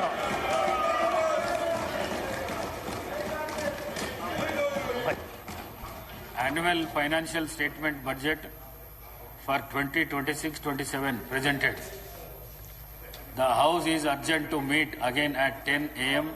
on Monday, the 23rd March 2026.